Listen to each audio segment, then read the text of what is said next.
നമുക്കെല്ലാവർക്കും പരിചയമുള്ള സങ്കീർത്തനമാണ് 23-ാമത്തെ സങ്കീർത്തനം. എനിക്ക് തോന്നുന്നിരിക്കുന്ന നിങ്ങൾക്ക് പലർക്കും 23-ാം സങ്കീർത്തനം ഒരുപക്ഷെ മനഃപ്പാഠമായിട്ട് പോലും അറിയാമായിരിക്കും. അതിൻ്റെ 5-ാമത്തെ വാക്യത്തിൽ ഇങ്ങനെ പറയുന്നു: എൻ്റെ ശത്രുക്കൾ കാണെ നീ എനിക്ക് വിരുന്നൊരുക്കുന്നു, എൻ്റെ തലയെ എണ്ണ കൊണ്ട് അഭിഷേകം ചെയ്യുന്നു, എൻ്റെ പാനപാത്രവും നിറഞ്ഞു കവിയുന്നു. 3 കാര്യങ്ങൾ ഇവിടെ ഈ വചനത്തിൽ കാണുന്നു. എൻ്റെ ശത്രുക്കൾ കാണെ നീ എനിക്ക് വിരുന്ന് ഒരുക്കുന്നു, എൻ്റെ തലയെ എണ്ണ കൊണ്ട് അഭിഷേകം ചെയ്യുന്നു, എൻ്റെ പാനപാത്രവും നിറഞ്ഞു കവിയുന്നു. ഞാനതിൻ്റെ 2-ാമത്തെ ഭാഗത്തിന് കൂടുതൽ ശ്രദ്ധ കൊടുത്തുകൊണ്ടാണ് നിങ്ങളോടിന്ന് സംസാരിക്കാൻ ആഗ്രഹിക്കുന്നത്. എൻ്റെ തലയെ എണ്ണ കൊണ്ട് നല്ല ഇടയനായ ദൈവം അഭിഷേകം ചെയ്യുന്നു. പ്രാർത്ഥിക്കാം. നമുക്കെല്ലാവർക്കും ഒരു നിമിഷം എഴുന്നേറ്റെന്ന് പ്രാർത്ഥിക്കാം. കുറേ സമയമായിട്ട് നമ്മൾ ഇരിക്കുകയായിരുന്നല്ലോ, നമുക്ക് എഴുന്നേറ്റെന്ന് പ്രാർത്ഥിക്കാം. സ്തോത്രം കർത്താവ്. എല്ലാ കരങ്ങളും ഉയർത്തി സ്വർഗത്തിലേക്ക് ഉയർത്തി, എല്ലാ കരങ്ങളും ഉയർത്തി കുറച്ച് സമയം നമുക്ക് ദൈവത്തിന് നന്ദി പറയാം, സ്തോത്രം ചെയ്യാം. സ്തോത്രം, സ്തോത്രം, സ്തോത്രം. നമ്മുടെ വായികൾ തുറന്ന് ദൈവത്തെ സ്തുതിക്കാം, ഹൃദയപൂർവ്വം ദൈവത്തിന് നന്ദി പറയാം. നമ്മുടെ ഹൃദയം കൊണ്ട് ഒന്ന് ഒരുങ്ങാം ദൈവത്തിൻ്റെ വചനം കേൾക്കാനായിട്ട്. പറയാം: കർത്താവേ, അവിടെ നിന്നോട് സംസാരിക്കണമേ, ഞാൻ ശ്രദ്ധിക്കട്ടെ. അങ്ങ് എന്നോട് സംസാരിക്കണമേ. തകർന്ന ഹൃദയത്തോടെ വന്നിരിക്കുന്നവരുണ്ട്, അവരുടെ മുറിവുകളെ കെട്ടണമേ. വചനമയച്ച് അങ്ങ് അവരെ സൗഖ്യമാക്കണമേ. വേദനകളെ മാറ്റണമേ. പൈശാചികമായ ശക്തികളിൽ നിന്ന് അങ്ങയുടെ മക്കളെ വിടുവിക്കണമേ. ദൈവ സാന്നിധ്യം കൊണ്ട് ഞങ്ങളുടെ ഈ കൂടിവരവിനെ നിറയ്ക്കണമേ. ദൈവത്തിൻ്റെ ഷേഖേന കൊണ്ട് നിറയ്ക്കണമേ. Let the mighty presence of God come. ദൈവത്തിൻ്റെ വലിയ സാന്നിധ്യം ഇവിടെ വരട്ടെ. ഇരുട്ടും അഴുക്കും അന്ധകാര ചിന്തകളും പ്രതികൂലങ്ങളും എല്ലാം മാറിപ്പോകട്ടെ. ബൈബിളിൽ പറയുന്നു, ജഡത്തെ അനുസരിച്ച് ജീവിക്കുന്നുവെങ്കിൽ നിങ്ങൾ മരിക്കും, എന്നാൽ ആത്മാവിനാൽ ശരീരത്തിൻ്റെ പ്രവൃത്തികളെ മരിപ്പിക്കുന്നുവെങ്കിൽ നിങ്ങൾ ജീവിക്കും. ആത്മാവിൻ്റെ പ്രവൃത്തി ഇന്നിവിടെ പ്രഭാതത്തിൽ ഉണ്ടാകട്ടെ. ഇവിടെ മാത്രമല്ല, ഈ ഓൺലൈനിൽ കൂടെ ആരെല്ലാം ഈ സന്ദേശം കേൾക്കുകയും ഈ ആരാധനയിൽ പങ്കെടുക്കുകയും ചെയ്യുന്നുവോ അവർ എല്ലാവരും ദൈവശക്തിയാൽ ഇന്ന് നിറയപ്പെടട്ടെ. ഇപ്രാവശ്യത്തെ ഓണം വെക്കേഷൻ GMI റിട്രീറ്റ് നിങ്ങൾക്ക് അനുഗ്രഹിച്ചു തരട്ടെ. എല്ലാ പ്രവർത്തനങ്ങളെയും ആശീർവദിക്കപ്പെടട്ടെ. ഇവിടെ വന്നിരിക്കുന്ന എല്ലാവർക്കും ഈ കൂടിവരവ് അനുഗ്രഹത്തിന് കാരണമാക്കണമേ. സ്തോത്രം. ദൈവമേ, തുടർന്നുള്ള സമയം ഞങ്ങൾ ദൈവസന്നിധിയിലിരിക്കട്ടെ. അങ്ങ് ഞങ്ങളോട് സംസാരിക്കണമേ. ഒരു കുറവുമില്ലാതെ ഞങ്ങൾ ഇന്ന് നിറഞ്ഞ പാത്രമായി മടങ്ങിപ്പോകാൻ സഹായിക്കണമേ. ആത്മശക്തി കൊണ്ട് ഞങ്ങളെ നിറയ്ക്കണമേ. രോഗികളായി വന്നവർ സൗഖ്യം പ്രാപിക്കണമേ. മനസ്സിൻ്റെ വേദനയോടെ വന്നവരുടെ വേദനകളെ അവിടെ നിന്ന് മാറ്റിക്കൊടുക്കണമേ. സ്തോത്രം. കുടുംബ ബന്ധങ്ങളിൽ തകർച്ചകളോടിരിക്കുന്നവരുടെ ബന്ധങ്ങളെ സുസ്ഥിരപ്പെടുത്തി അവരുടെ തകർച്ചകളെ മാറ്റണമേ. ഇവിടെ പ്രാർത്ഥിച്ചുകൊണ്ടിരിക്കുമ്പോൾ തന്നെ അവരുടെ പ്രാർത്ഥന വിഷയങ്ങളുടെ മേൽ വലിയ അത്ഭുതങ്ങൾ നടക്കണമേ. വലിയ അത്ഭുതങ്ങൾ നടക്കണമേ. ഞങ്ങൾ യേശുവിൻ്റെ നാമം പറയുകയാണ്. പൈശാചിക ശക്തികളിൽ പിടിപെട്ടിരിക്കുന്നവർ യേശു ക്രിസ്തുവിൻ നാമത്തിൽ വിടുവിക്കപ്പെടട്ടെ, വിടുവിക്കപ്പെടട്ടെ. പൈശാചിക ശക്തികളിൽ പിടിക്കപ്പെട്ടിരിക്കുന്നവർ വിടുവിക്കപ്പെടട്ടെ. ക്ഷുദ്രപ്രയോഗങ്ങൾ, ആഭിചാര ശക്തികൾ, അങ്ങനെയുള്ള അന്ധകാരത്തിൻ ശക്തികളിൽ പെട്ടിരിക്കുന്നവർ ഇന്ന് വിടുവിക്കപ്പെടട്ടെ, വിടുവിക്കപ്പെടട്ടെ. മനുഷ്യൻ്റെ ദുഷ്ടവാക്കുകൾ,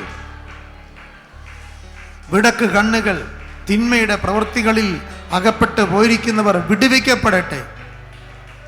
ഒരു വിടുതൽ നടക്കണമേ, വിടുതൽ നടക്കണമേ. സ്തോത്രമപ്പ, സ്തോത്രമപ്പ, സ്തോത്രമപ്പ. ദൈവശക്തി കൊണ്ട് ഞങ്ങളുടെ മക്കളെ എല്ലാവരെയും നിറയ്ക്കണമപ്പ. അടിയൻ്റെ വായിലെ ഓരോ വാക്കുകളും അപ്പ ഞങ്ങളുടെ എല്ലാവരുടെയും ഹൃദയത്തിലെ ചിന്തകളും അങ്ങയ്ക്ക് പ്രസാദമുള്ളതാക്കണമേ. യേശു ക്രിസ്തുവിൻ്റെ പരിശുദ്ധ നാമത്തിൽ തന്നെ പിതാവേ, ആമേൻ. ചേർന്ന് പറയാം ആമേൻ. ദൈവസന്നിധിയിൽ നമുക്കിരിക്കാം. എൻ്റെ തലയെ എണ്ണ കൊണ്ട് അഭിഷേകം ചെയ്യുന്നു. ബൈബിളിൽ വളരെ ആഴമേറിയ, വളരെ ആത്മസത്യങ്ങളുള്ള, അതേസമയം വളരെ സാംസ്കാരിക സമ്പന്നമായ, ബഹുമുഖങ്ങളായ അർത്ഥം നൽകുന്ന ഒരു പദമാണ് എണ്ണ എന്നത്. അതിൽ ദൈവത്തിൻ്റെ സാന്നിധ്യവും ദൈവത്തിൻ്റെ കരുതലും ദൈവം നമുക്ക് തരുന്ന വിശുദ്ധീകരണവും ദൈവം നമുക്ക് തരുന്ന നല്ല ബന്ധങ്ങളും, ഇങ്ങനെ പലവിധമായ അർത്ഥങ്ങൾ ഈ തിരുവെഴുത്തുകളിൽ ഉടനീളം നമുക്ക് ദർശിക്കാനായിട്ട് സാധിക്കും. സങ്കീർത്തനക്കാരൻ പറയുകയാണ്, എണ്ണ കൊണ്ട് എന്നെ അഭിഷേകം ചെയ്യുന്നു. കത്തോലിക്ക സഭയ്ക്ക് 7 സാക്രമെന്റുകളാണുള്ളത്. നമ്മുടെ പ്രൊട്ടസ്റ്റൻ്റ് സഭയ്ക്ക് 2 സാക്രമെന്റുകളാണുള്ളത്. സ്നാനവും തിരുവത്താഴവും മാത്രമേ ഉള്ളൂ. എന്നാൽ കത്തോലിക്ക സഭയ്ക്ക് 7 സാക്രമെന്റുകളുണ്ട്. അതിൽ ഒന്ന് തൈലാഭിഷേകമാണ്. അത് കുറച്ച് വ്യത്യസ്തമായ കാര്യമാണ്, ഞാൻ അതിലേക്ക് കടക്കുന്നില്ല. പക്ഷെ അതും എണ്ണ കൊണ്ട് ചെയ്യുന്ന ഒരു ശുശ്രൂഷയാണ്. അതിലും ഒരു ആത്മീക അർത്ഥമാണ് അവർ കൊടുത്തിരിക്കുന്നത്. കർത്താവിൻ്റെ നാമത്തിൽ പ്രതീകമായി ചെയ്യുന്ന ഒന്നാണ് അത്.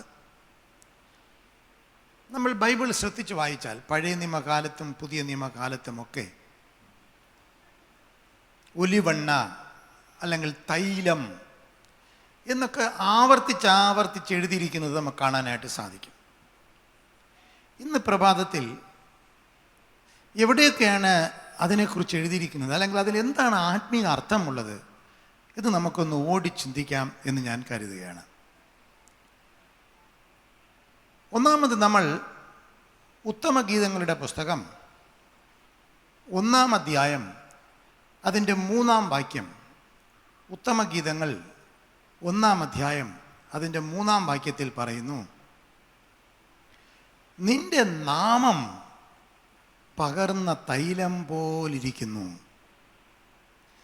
ദൈവമേ, അങ്ങയുടെ നാമം പകർന്ന തൈലം പോലിരിക്കുന്നു. Your name is like oil poured out.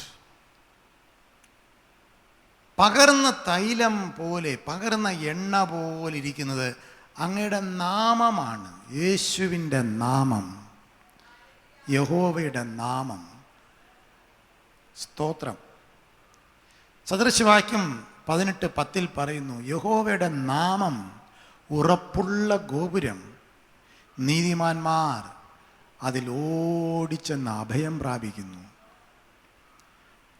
ജീവിതം തകർന്നെന്ന് വിചാരിക്കുമ്പോൾ, നിരാശപ്പെടുമ്പോൾ, വേദനകൾ വരുമ്പോൾ നമുക്ക് ഓടി വന്ന് അഭയം പ്രാപിക്കാനുള്ള ഒരു ഗോപുരമാണ് ദൈവത്തിൻ്റെ നാമം,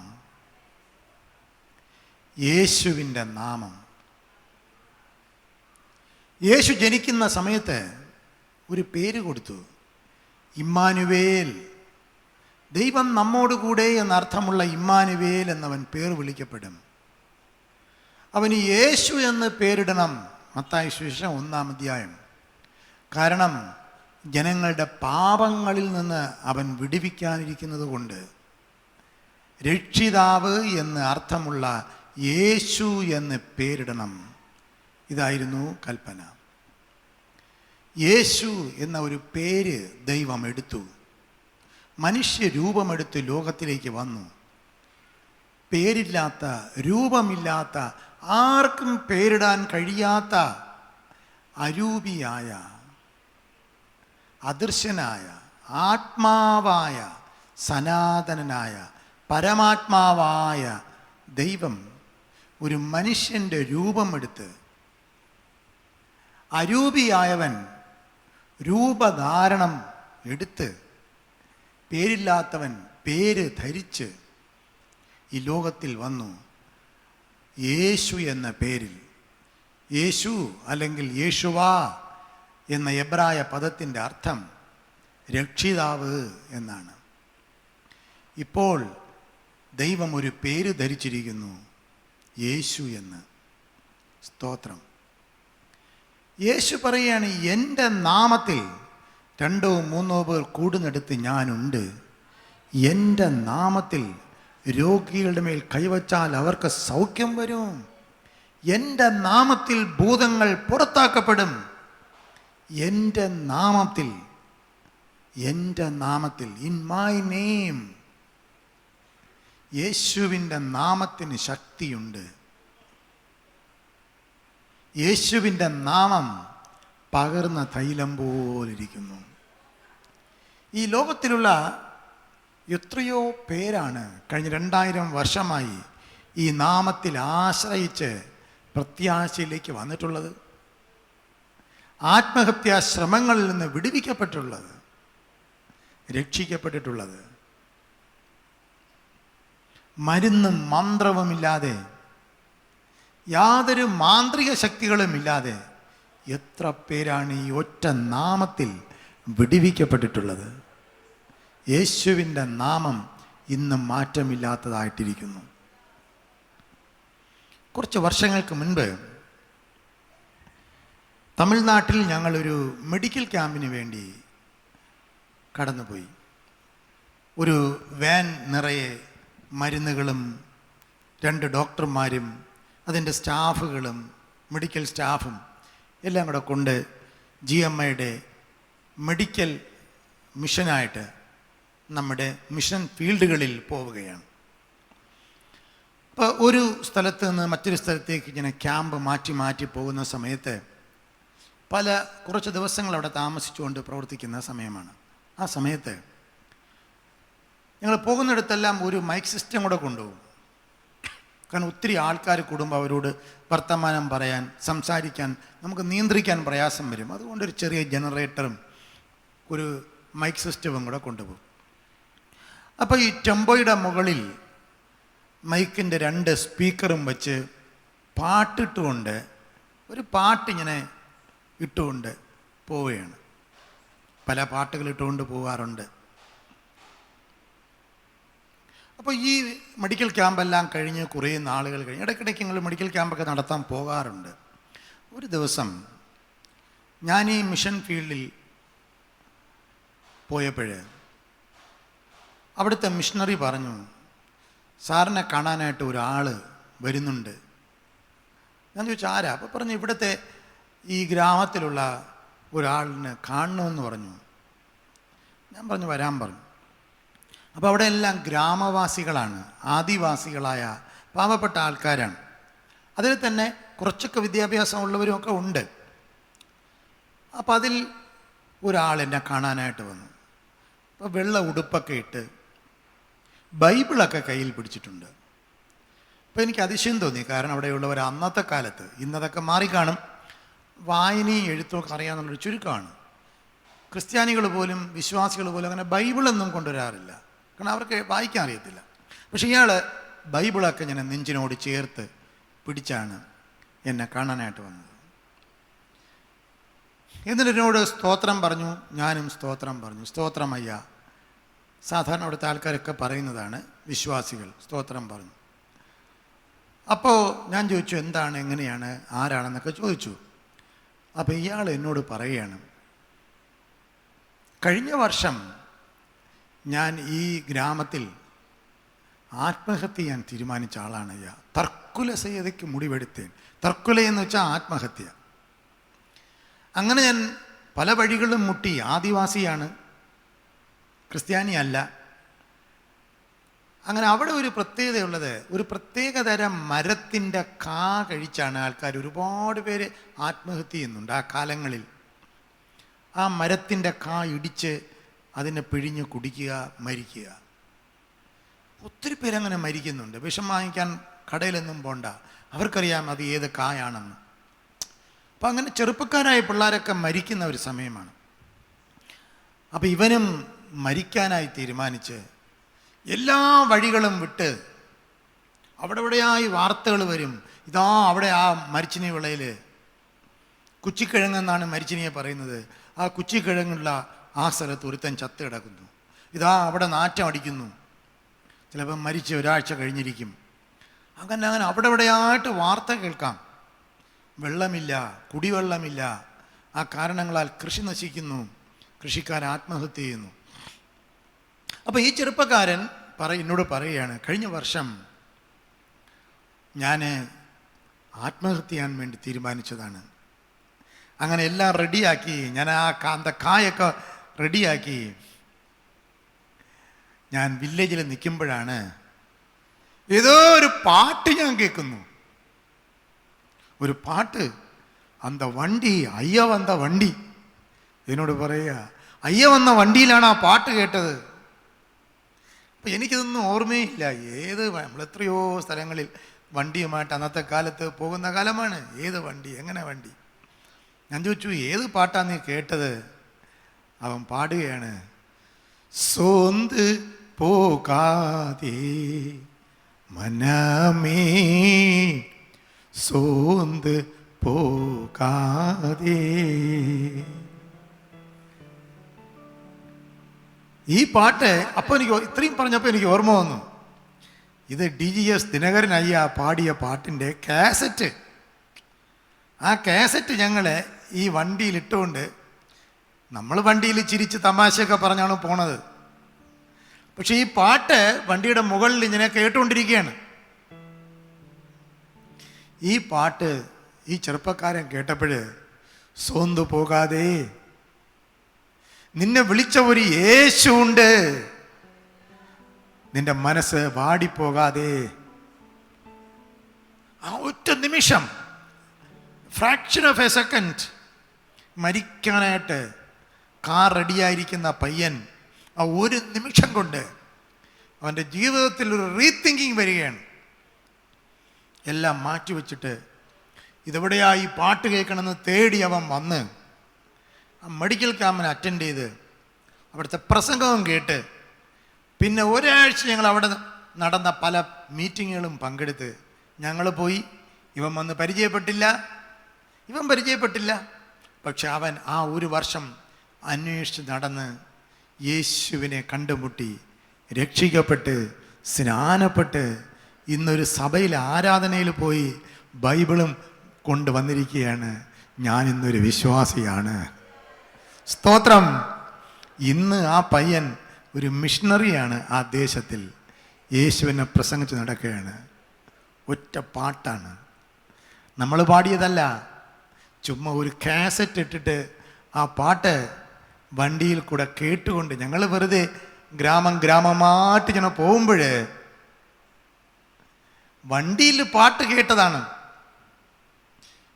നമ്മൾ അറിയാതെ പോലും എത്രയോ പേരോടിങ്ങനെ സുവിശേഷം പറയുന്നു. രണ്ട് കാര്യങ്ങൾ ഇതിൽ നിന്ന് ഞാൻ മനസ്സിലാക്കുന്നു. ഒന്ന്, നമ്മൾ ദൈവത്തിന് വേണ്ടി ചെയ്യുന്നതൊന്നും വൃഥാവല്ല. രണ്ട്, യേശുവിൻ്റെ നാമം ശക്തിയേറിയതാണ്. യേശുവിൻ്റെ നാമം പകർന്ന തൈലം പോലിരിക്കുന്നു. എണ്ണ കൊണ്ട് അവിടെ നിന്ന് നമ്മളെ അഭിഷേകം ചെയ്യുന്നു. സ്തോത്രം. പഴയൊരു പാട്ടാണ്, നമുക്കെല്ലാവർക്കും അറിയാവുന്ന പാട്ടാണ്. പകർന്ന തൈലം പോൽ നിന്നാമം പാരിൽ സൗരഭ്യം വീശുന്നതാൽ. പകർന്ന തൈലം പോൽ നിന്നാമം പാരിൽ സൗരഭ്യം വീശുന്നതാൽ. പഴി ദുഷി നിന്ന ഞെരുക്കങ്ങളിൽ എന്നെ സുഗന്ധമായി മാറ്റിയിടണേ. പഴി ദുഷി നിന്ന ഞെരുക്കങ്ങളിൽ എന്നെ സുഗന്ധമായി മാറ്റിയിടണേ. വാഴ്ത്തുമേ എൻ്റെ പ്രിയനെ ജീവകാലമെല്ലാം ഈ മരു യാത്രയിൽ. നന്ദിയോടെ ഞാൻ പാടിടുമേ, നന്ദിയോടെ ഞാൻ പാടിടുമേ. മനക്ലേശ തരംഗങ്ങളാ ദുഃഖസാഗരത്തിൽ മുങ്ങുമ്പോൾ മനക്ലേശ തരംഗങ്ങളാ. ദുഃഖസാഗരത്തിൽ മുങ്ങുമ്പോൾ തിരുക്കരം നീട്ടിയെടുത്തണച്ചു. ഭയപ്പെടേണ്ടായെന്നു രക്ഷവനേ. തിരുക്കരം നീട്ടിയെടുത്തണച്ചു. ഭയപ്പെടേണ്ടായെന്നു രക്ഷവനേ. വാഴ്ത്തുമേ എൻ്റെ പ്രിയനെ ജീവകാലമല്ല ഈ മരു യാത്രയിൽ. നന്ദിയോടെ ഞാൻ പാടിടുമേ. നന്ദിയോടെ ഞാൻ പാടിടുമേ. നന്ദിയോടെ ഞാൻ പാടിടുമേ. പകർന്ന തൈലം പോലെ യേശുവിൻ്റെ നാമം. ഇന്ന് പ്രഭാതത്തിലും ആ യേശുവിൻ്റെ നാമത്താൽ നമ്മളെ അഭിഷേകം ചെയ്യുന്നു. സങ്കീർത്തനക്കാരൻ പറയുന്നു, എൻ്റെ തലയെ അവൻ എണ്ണ കൊണ്ട് അഭിഷേകം ചെയ്യുന്നു. നമ്മുടെ ജീവിതത്തെ യേശുവിൻ്റെ നാമം കൊണ്ട് അഭിഷേകം ചെയ്യുന്നു. നമ്മുടെ കരങ്ങൾ ഉയർത്തി ചേർന്ന് പറയാം, എൻ്റെ ജീവിതത്തെ ഉറക്കെ പറയാം, എൻ്റെ തലയെ, എൻ്റെ ജീവനെ യേശുവിൻ്റെ നാമം കൊണ്ട് അവിടുന്ന് അഭിഷേകം ചെയ്യുന്നു. Hallelujah, hallelujah, hallelujah. നമ്മുടെ തലയിൽ ഒഴിക്കുന്നത് സാധാരണ എണ്ണയല്ല. നമ്മുടെ തലയിൽ ഒഴിക്കുന്നത് യേശുവിൻ്റെ നാമം എന്ന എണ്ണ. The name of Jesus. യേശുവിൻ്റെ നാമം എല്ലാ നാമത്തിലും മേലായ നാമം. അത് ആശ്വാസം നൽകുന്ന നാമം. ആത്മഹത്യാ ശ്രമങ്ങളിൽ നിന്ന് വിടുവിക്കുന്ന നാമം. ഇനി തർക്കുല വേണ്ട, ഇനി ആത്മഹത്യ വേണ്ട എന്ന് പറഞ്ഞ് രൂപാന്തരം കൊടുക്കുന്ന നാമം. എത്ര പേർക്കവൻ രൂപാന്തരം കൊടുത്തിരിക്കുന്നു. ഈ ശബ്ദം കേൾക്കുന്ന എൻ്റെ പ്രിയ സഹോദര, ജീവിതത്തിൽ ഒറ്റപ്പെട്ടു പോയെങ്കിൽ, എല്ലാം നഷ്ടപ്പെട്ടു പോയെങ്കിൽ, എല്ലാം നീ തകർന്നവനായിട്ടാണ് ഈ ശബ്ദം കേൾക്കുന്നതെങ്കിൽ, ഇന്നത്തെ സന്ദേശം നിനക്ക് വേണ്ടിയുള്ളതാണ്. നീ തകർന്ന് തരിപ്പണമാകാൻ ആകേണ്ടവനല്ല. യേശുവിൻ്റെ നാമം നിന്റെ തലമേൽ അഭിഷേകമായിട്ട് നിറങ്ങി വരും. യേശുവിൻ്റെ നാമം. ഹല്ലേലൂയ. ഏറ്റെടുക്ക്, ദൈവത്തിന് സ്തോത്രം ചെയ്യും. നമ്പർ 2, നമുക്ക് പിന്നെയും മുൻപിലേക്ക് വായിക്കുമ്പോൾ 1 ശമൂവേൽ 16-ാം അധ്യായം 13-ാം വാക്യം. 1 ശമൂവേൽ 16:13 പറയുന്നു, അങ്ങനെ ശമൂവേൽ തൈലക്കൊമ്പെടുത്ത് അവൻ്റെ സഹോദരന്മാരുടെ നടുവിൽ വെച്ച് അവനെ അഭിഷേകം ചെയ്തു. ഉടനെ യഹോവയുടെ ആത്മാവ് അന്ന് മുതൽ ദാവീദിൻ്റെ മേൽ വന്നു. ശമൂവേൽ എഴുന്നേറ്റ് രാമയിലേക്ക് പോയി. ദാവീദിൻ്റെ മേൽ ദൈവത്തിൻ്റെ അഭിഷേകം വന്നത് ഇവിടെ എഴുതിയിരിക്കുന്നത്, ശമൂവേൽ പ്രവാചകൻ വന്ന് ദാവീദിൻ്റെ മേൽ തൈലക്കൊമ്പെടുത്ത് തൻ്റെ സഹോദരന്മാരുടെ മുൻപിൽ വെച്ച് അഭിഷേകം ചെയ്തു എന്നാണ്. യെശയ്യാപ്രവചനം 61-ാം അധ്യായം അതിൻ്റെ 1-ാം വാക്യത്തിൽ പറയുന്നു, എളിയവരോട് സദ്വർത്തമാനം ഘോഷിക്കാൻ യഹോവ എന്നെ അഭിഷേകം ചെയ്തിരിക്കുന്നത് കൊണ്ട് യഹോവയായ കർത്താവിൻ്റെ ആത്മാവ് എൻ്റെ മേലുണ്ട്. ഹൃദയം തകർന്നവരെ മുറുകെട്ടാനും തടവുകാർക്ക് വിടുതലും ബദ്ധന്മാർക്ക് സ്വാതന്ത്ര്യവും അറിയിക്കാൻ യഹോവയുടെ പ്രസാദ വർഷവും നമ്മുടെ ദൈവത്തിൻ്റെ പ്രതികാര ദിവസവും പ്രസിദ്ധമാക്കാൻ ദുഃഖിതന്മാരെയൊക്കെ ആശ്വസിപ്പിക്കാനും ദൈവം അല്ലെങ്കിൽ എൻ്റെ പിതാവ് എന്നെ അഭിഷേകം ചെയ്തിരിക്കുന്നുവെന്ന് നമ്മുടെ കർത്താവായ യേശു ക്രിസ്തു തൻ്റെ നസ്രത്തിലെ നയപ്രഖ്യാപനത്തിൽ പ്രസംഗിക്കുകയാണ്. എണ്ണ അഭിഷേകത്തെ കാണിക്കുന്നു, പരിശുദ്ധാത്മാവിൻ്റെ അഭിഷേകത്തെ കാണിക്കുന്നു. സഖരിയാ പ്രവചനം 4-ാം അധ്യായം 1 മുതൽ 6 വരെ വായിച്ചു നോക്കുക. സഖരിയാവ് 4:1 വരെ അവിടെ പറയുന്നു, ഒരു ദർശനത്തിൽ പ്രവാചകൻ സഖരിയ പ്രവാചകൻ ഒലിവ് മരങ്ങളുള്ള ഒരു സ്വർണ്ണ നിലവിളക്ക് കാണുന്നു. ഇത് ദൈവജനത്തിന് പരിശുദ്ധാത്മാവിൻ്റെ നിരന്തരമായ ശക്തിയുടെയും കൃപയുടെയും പ്രതീകമായിട്ട് കാണിക്കുന്നു. രാജാക്കന്മാരുടെയും പുരോഹിതന്മാരുടെയും അഭിഷേകമായിട്ട് എണ്ണ ഉപയോഗിച്ചിരുന്നു. പഴയ നിയമത്തിൽ രാജാക്കന്മാരെയും പ്രവാചകന്മാരെയും ഒക്കെ അഭിഷേകം ചെയ്തിരുന്നത് എണ്ണ ഒഴിച്ചിട്ടായിരുന്നു. ഇത് ദൈവവേലയ്ക്കായി ദൈവസേവനത്തിനായി അവരെ വേർതിരിക്കുന്നതിൻ്റെ അടയാളമായിരുന്നു. കുറച്ചുകൂടെ പുറകിലേക്ക് പോയാൽ പുറപ്പാട് പുസ്തകം 30-ാം അധ്യായം 30-ാം വാക്യത്തിൽ പറയുന്നു, അഹരോനെയും അദ്ദേഹത്തിൻ്റെ പുത്രന്മാരെയും എണ്ണ കൊണ്ട് അഭിഷേകം ചെയ്യാൻ ദൈവം മോശയ്ക്ക് നിർദ്ദേശം കൊടുക്കുകയാണ്. ദൈവത്തെ സേവിക്കാനായിട്ട് അവരെ പുരോഹിതന്മാരായി അഭിഷേകം ചെയ്യണം ദൈവം പറയുകയാണ്. ഇവിടുത്തെ എണ്ണ വിശുദ്ധ സേവനത്തിനായി വേർതിരിക്കാനുള്ള ഒരു പ്രതീകമാണ്. 1 രാജാക്കന്മാരുടെ പുസ്തകം 1-ാം അധ്യായം 39-ാം വാക്യം വായിച്ചു നോക്കുക. അവിടെ പറയുന്നു, പുരോഹിതനായ സാദോക്ക് ശലോമോനെ എണ്ണ കൊണ്ട് രാജാവായി അഭിഷേകം ചെയ്യുകയാണ്. എത്ര സംഭവങ്ങൾ ബൈബിളിൽ. തൻ്റെ ജനത്തെ ഭരിക്കാനുള്ള ദൈവിക നിയമനത്തെ അടയാളപ്പെടുത്തുന്നതാണ് ഇവിടെ എണ്ണ കൊണ്ടുള്ള അഭിഷേകം. നേരത്തെ പറഞ്ഞതുപോലെ നമ്മൾ പുറപ്പാട് പുസ്തകം ഒരിക്കൽ കൂടെ വായിച്ചാൽ 40-ാം അധ്യായം അതിൻ്റെ 9 മുതൽ 10 വരെയുള്ള വാക്യത്തിൽ പറയുന്നു, അഭിഷേക തൈലം എടുത്ത് സമാഗമന കൂടാരവും അതിലുള്ളതെല്ലാം അഭിഷേകം ചെയ്യുക.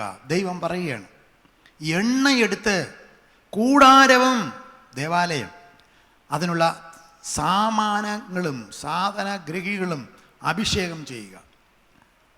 അതിനെയും അതിൻ്റെ എല്ലാ സാമഗ്രഹികളെയും ശുദ്ധീകരിക്കുക. ദൈവം പറയുക, അത് വിശുദ്ധമായിരിക്കും. ആലയത്തിലെ വസ്തുക്കളും വിശുദ്ധ ഉപയോഗത്തിനായി എണ്ണ ഒഴിച്ച് വേർതിരിക്കുക. സ്തോത്രം.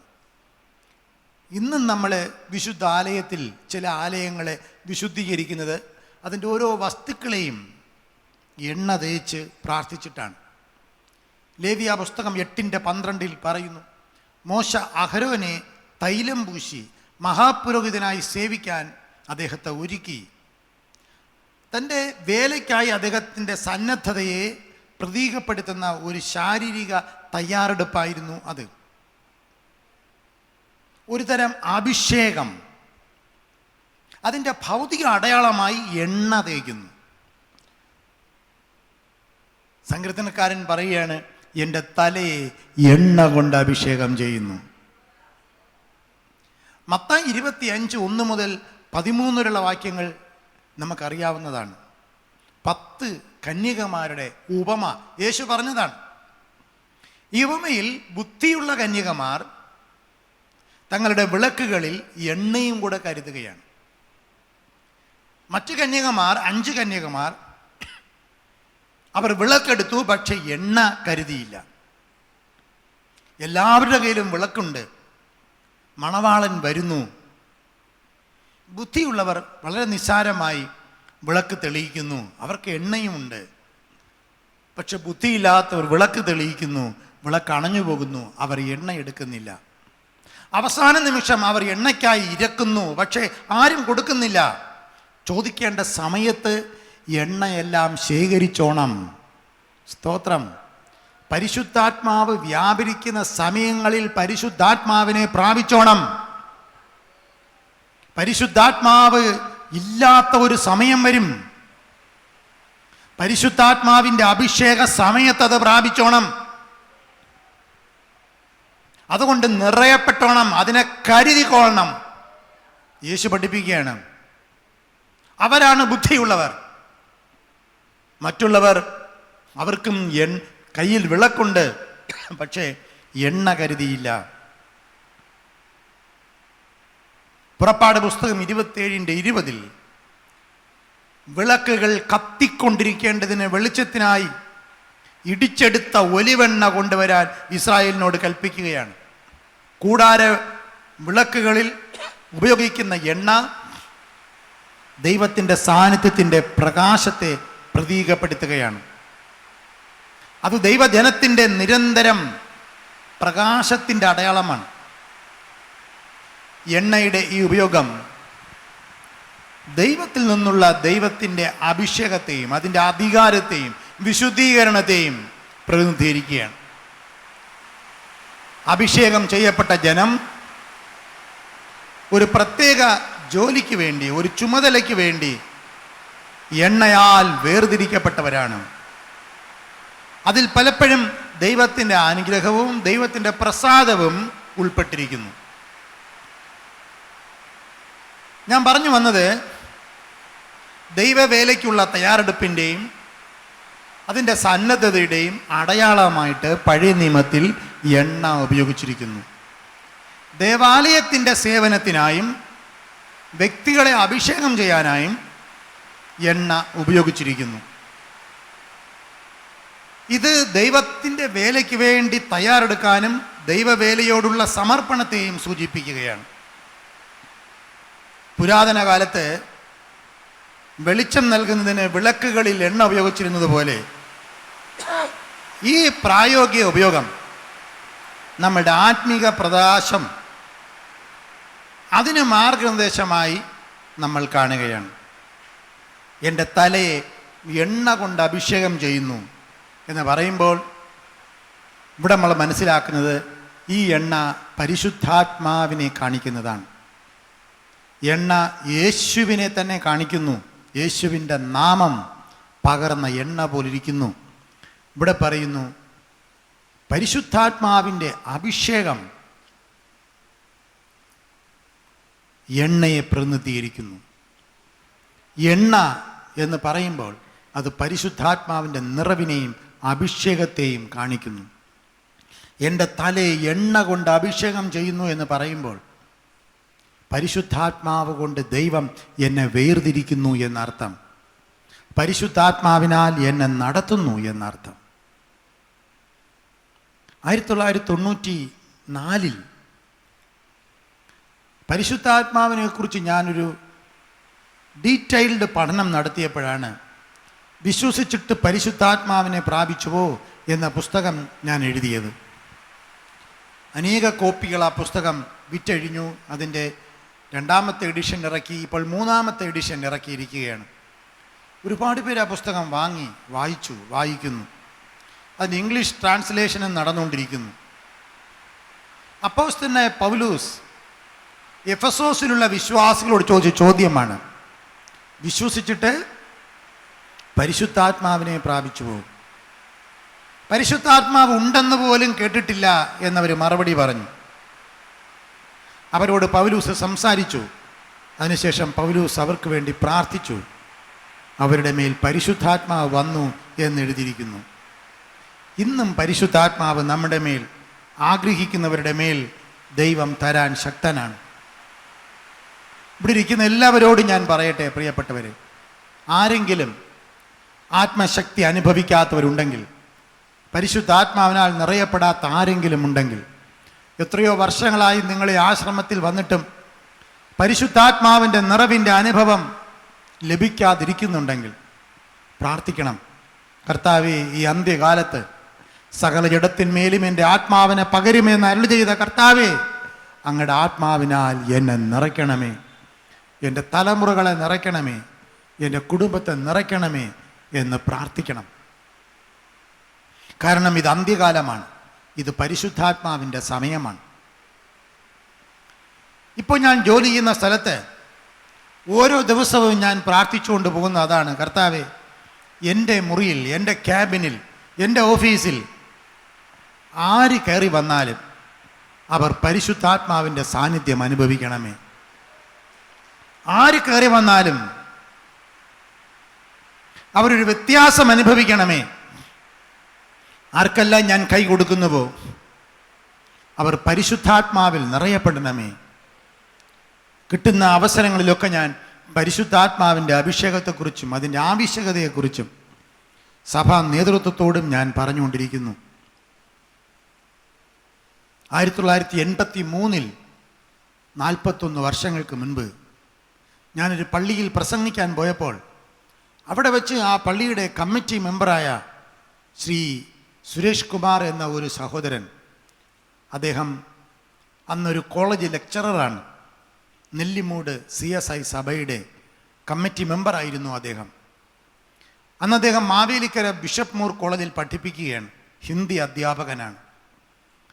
അദ്ദേഹം എന്നോട് പ്രസംഗമെല്ലാം കഴിഞ്ഞ് ഞാൻ പുറത്തിറങ്ങിയപ്പോൾ എൻ്റെ കൈ പിടിച്ചിട്ട് പറഞ്ഞു, പ്രസംഗം നന്നായിരുന്നു, പക്ഷേ ശക്തിയില്ലായിരുന്നു. ഞാൻ ചോദിച്ചു, എന്ത് ശക്തിയാണ് താങ്കൾ ഉദ്ദേശിച്ചത്? ഞാനെന്നൊരു ചെറിയ പയ്യനാണ്. അപ്പോൾ എല്ലാവരും എന്നെ ഒരുപാട് പ്രോത്സാഹിപ്പിക്കുന്ന സമയമാണ്. പക്ഷെ ഇദ്ദേഹം വളരെ വ്യത്യസ്തമായി സംസാരിക്കുകയാണ്. ഞാൻ ചോദിച്ചു, എന്ത് ശക്തിയാണ് താങ്കൾ ഉദ്ദേശിച്ചത്?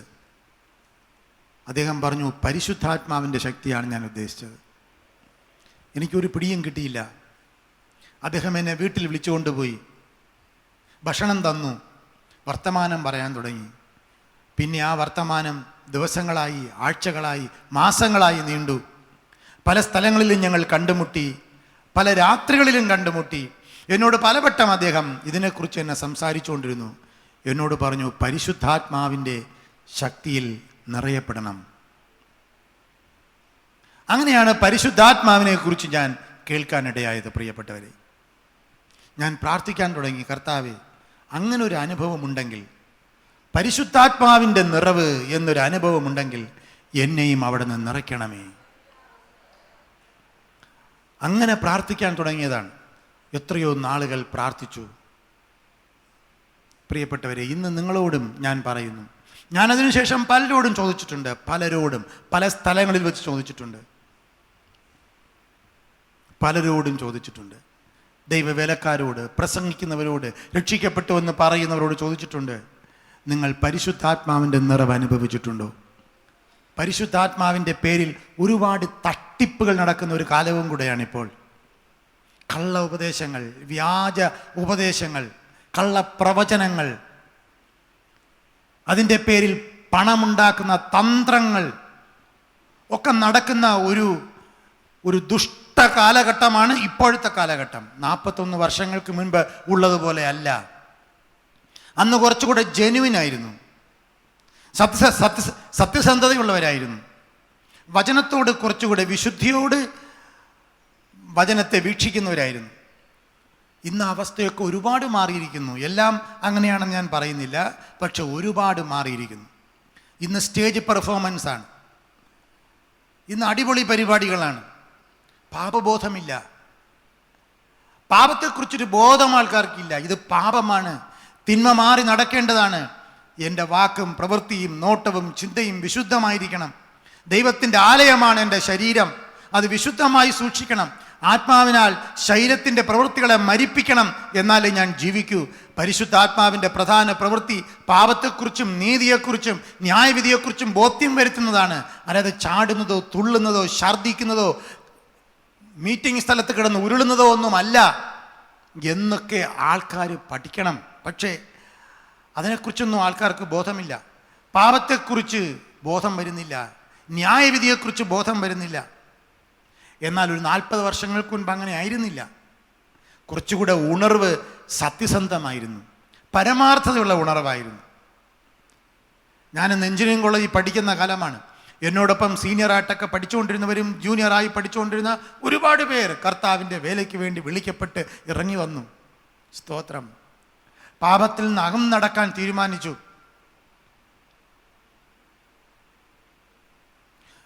ഒരു കാര്യം പറയട്ടെ പ്രിയപ്പെട്ടവരെ, പരിശുദ്ധാത്മാവ് യാഥാർത്ഥ്യമാണ്. പരിശുദ്ധാത്മാവ് വരുന്നത് നമ്മളെ ശുദ്ധീകരിക്കാനാണ്. GMAയുടെ പ്രവർത്തനങ്ങളുടെ ഒരു പ്രത്യേകത അതാണ്. ആൾക്കാരെ പരിശുദ്ധാത്മാവിൻ്റെ നിറവിന് വേണ്ടി പ്രോത്സാഹിപ്പിക്കലാണ്. കാരണം ഇത് അന്ത്യകാലമാണ്. കാറ്റിഷ്ടമുള്ളിടത്തേക്ക് ഊതുന്നു. ഞാനൊരിക്കൽ ദോഹ എന്ന രാജ്യത്തിൽ പോയി. ഒരു ചെറിയ അറേബ്യൻ രാജ്യമാണ് ദോഹ, ഖത്തർ. ദോഹയാണ് അതിൻ്റെ തലസ്ഥാനം. അവിടെ പോയപ്പോൾ ആ പട്ടണത്തിൽ വളരെ ആത്മാർത്ഥമായിട്ട് ജോലി ചെയ്യുന്ന ഒരു തമിഴ് സഹോദരനെ പരിചയപ്പെട്ടു. അദ്ദേഹം ഒരു നല്ല ഉദ്യോഗസ്ഥനാണ്. അതേസമയം അദ്ദേഹം വീടുകൾ തോറും പ്രാർത്ഥന കൂട്ടായ്മകൾ നടത്തുന്നു, ആൾക്കാരെ പഠിപ്പിക്കുന്നു, ബൈബിൾ ക്ലാസ് എടുക്കുന്നു. അദ്ദേഹത്തിൻ്റെ ബൈബിൾ ക്ലാസ്സിൽ ആൾക്കാർ ആത്മാർത്ഥമായി പങ്കെടുക്കുന്നു. തൂത്തുക്കുടിയിലുള്ള ഒരു സഹോദരനാണ്. എനിക്ക് തോന്നുന്നു അദ്ദേഹം ഒരു എഞ്ചിനീയർ എന്തോ ആയിരുന്നു എന്നാണ്. നല്ല വെൽ എഡ്യൂക്കേറ്റഡ്, നല്ലതായിട്ട് ഇംഗ്ലീഷ് അദ്ദേഹം പറയും, നല്ല തമിഴ് പറയും. തമിഴ് സഹോദരനാണ്, വെൽ റെപ്യൂട്ടഡ് ആണ്, റെസ്പെക്റ്റഡ് ആണ്. അവിടുത്തെ ആൾക്കാർക്കെല്ലാം അദ്ദേഹത്തെ ഇഷ്ടമാണ്. സഭാ വ്യത്യാസമില്ലാതെ അദ്ദേഹത്തിൻ്റെ ബൈബിൾ ക്ലാസ്സിൽ മാർത്തോമക്കാരും ഓർത്തഡോക്സുകാരും യാക്കോബക്കാരും CSIക്കാരും ഒരു പള്ളിയിലും പോകാത്തവരൊക്കെ പങ്കെടുക്കും. ജനങ്ങൾക്ക് വേണ്ടി കണ്ണുനീരോടെ പ്രാർത്ഥിക്കും. അങ്ങനെയുള്ള ഒരു മനുഷ്യനെ ഞാൻ പരിചയപ്പെട്ട് അദ്ദേഹം തൻ്റെ അനുഭവം എന്നോട് പങ്കുവച്ചു. അതൊരു അത്ഭുത അനുഭവമായിരുന്നു പ്രിയപ്പെട്ടവരെ. അദ്ദേഹം തൻ്റെ ചെറുപ്രായത്തിൽ രക്ഷിക്കപ്പെട്ട് തൂത്തുക്കുടിയിൽ നിന്ന് ഏതോ ജോലി കിട്ടി ഖത്തറിൽ വന്ന ആളാണ്. ആരെ കണ്ടാലും സുവിശേഷം പറയും, ഒരു പേടിയുമില്ലാതെ പറയും. അന്ന് ഖത്തറിൽ അങ്ങനെയൊന്നും കയറി സുവിശേഷം പറയാൻ പറ്റില്ല, ബൈബിള് പോലും കൊണ്ടുപോകാൻ പറ്റില്ല. ഞങ്ങളെ കൺവെൻഷന് വിളിക്കുമ്പോൾ അവർ പറയും, ബൈബിള് കൊണ്ടുവരണ്ട, ബൈബിൾ ഇവിടെ നിന്ന് തരാം. അഥവാ എയർപോർട്ടിൽ വെച്ച് ബൈബിൾ കണ്ടാൽ അപ്പം തന്നെ പിടിച്ചു വാങ്ങിച്ച് വലിച്ചു കീറി ദൂരെ കളയും അവർ. ആ കാലം ഇന്നതൊക്കെ മാറി. അതായിരുന്നു അന്നത്തെ ഖത്തറിൻ്റെ കാലം. ആ കാലത്ത് ഈ മനുഷ്യൻ ആരെ കണ്ടാലും സുവിശേഷം പറയും. മൈക്കിൾ എന്നാണ് അദ്ദേഹത്തിൻ്റെ പേര്. ആരെ കണ്ടാലും സുവിശേഷം പറയും. വലിയ അപകടമാണ്. ഗവൺമെൻറ് പിടിച്ച് ഡിപ്പോർട്ട് ചെയ്യും, പോലീസ് അറസ്റ്റ് ചെയ്യും, ജയിലിലിടും ഒക്കെ ചെയ്യും. ആ കാലത്ത് ഒരു ദിവസം ഇദ്ദേഹം നല്ല തീവ്രവാദിയായ ഒരു CSIക്കാരനാണെന്ന് തോന്നുന്നു. നല്ല സുവിശേഷം പറയുന്ന, രക്ഷിക്കപ്പെട്ട, നല്ല അനുഭവമുള്ള ഒരു മനുഷ്യൻ.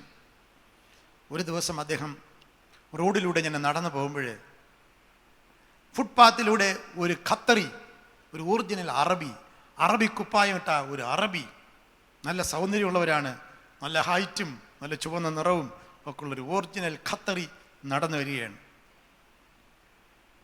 ഈ ചെറുപ്പക്കാരൻ പെട്ടെന്ന് മനസ്സിനകത്തൊരാഗ്രഹം, ഖത്തറിയോട് സുവിശേഷം പറയണം. നല്ല പണി കിട്ടുന്ന പരിപാടിയാണ്. ചിലപ്പോൾ നേരെ പിടിച്ചവനെ ജയിലിൽ കൊണ്ടിടും. ഖത്തറിയോട് സുവിശേഷം പറയണമെന്ന് ഉള്ളൊരു കത്തൽ. ഈ കത്തൽ വന്നു കഴിഞ്ഞാൽ ഭ്രാന്താണ്, പിന്നെ നമുക്ക് പിടിച്ചാൽ കിട്ടൂല, പിന്നെ ചെയ്തേ പറ്റൂ. അതാണ് പൗലോസ് പറഞ്ഞത്, നിർബന്ധം എൻ്റെ മേൽ കിടക്കുന്നു. ഹല്ലേലൂയ. അത് അനുഭവിച്ചവർക്ക് അറിയൂ. സ്തോത്രം. നിർബന്ധം എൻ്റെ മേൽ കിടക്കുന്നു. നിർബന്ധം വന്നാൽ പിന്നെ പിടിച്ചാൽ കിട്ടത്തില്ല. അതാണ് സുവിശേഷം നമ്മളെ നിർബന്ധിപ്പിക്കുന്നത്.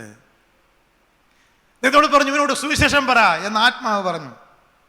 ഞാൻ അടുത്ത് പോയി ഒരു പരിചയമില്ലാത്ത ഖത്തറിയോട് അസ്സലാമു അലൈക്കും എന്ന് പറഞ്ഞു.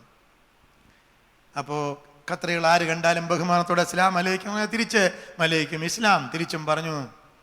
എങ്ങനെയുണ്ട് വിശേഷങ്ങൾ? കുറേ അവർ അറബിയിൽ ആദ്യം കുറച്ച് കാര്യങ്ങളൊക്കെ പറയും, ഖൈഫാലക് എന്നൊക്കെ പറഞ്ഞ് അത് എങ്ങനെയുണ്ട്, സുഖമാണോ എന്നൊക്കെ ചോദിച്ചു. പിന്നെ വർത്താനം പറയാൻ തുടങ്ങി. ഇതെല്ലാം ചോദിച്ചിട്ട് മൈക്കിള് പറഞ്ഞു, എനിക്ക് ഇതിനോടൊന്ന് സംസാരിക്കണം, ഒന്ന് മാറി നിൽക്കാമോ? മാറി നിൽക്കാമെന്ന് പറഞ്ഞു. മാറി നിന്നു. എന്താ നിനക്ക് ചോദിക്കാനുള്ളത്? ഒരു ഇന്ത്യൻ, ഒരു പൊക്കം കുറഞ്ഞ ഒരു കറുപ്പൻ, എന്താ ഇവന് പറയാനുള്ളത്? ഖത്തർ ചോദിച്ചു, എന്താ നിനക്ക് പറയാനുള്ളതെന്ന് ചോദിച്ചു. മൈക്കിള് പറഞ്ഞു, സ്നേഹം കൊണ്ട് പറയുവാട്ടാ, സ്നേഹം കൊണ്ട് പറയാ. എൻ്റെ മനസ്സിനകത്ത് നിന്നെ കണ്ടപ്പോൾ അങ്ങ് പറയണമെന്ന് തോന്നി, ക്ഷമിക്കണം, വേറെ ഒന്നും വിചാരിക്കരുത്. സ്നേഹം കൊണ്ട് പറയാണ്, യേശു ക്രിസ്തുവാണ് ദൈവം, യേശു ക്രിസ്തുവിൽ വിശ്വസിക്കണം, യേശു ക്രിസ്തുവിൽ വിശ്വസിച്ചാൽ രക്ഷിക്കപ്പെടും.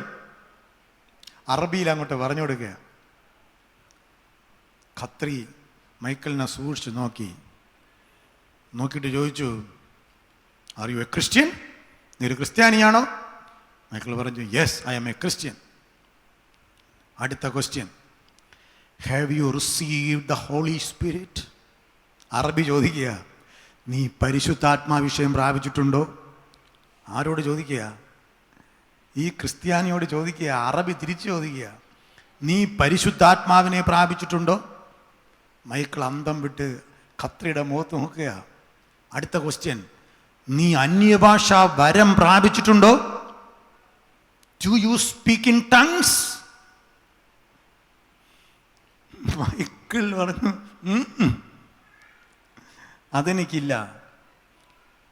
അറബി പറഞ്ഞു കൊടുക്കുക, you must receive the holy spirit and you should have the experience of speaking tongues.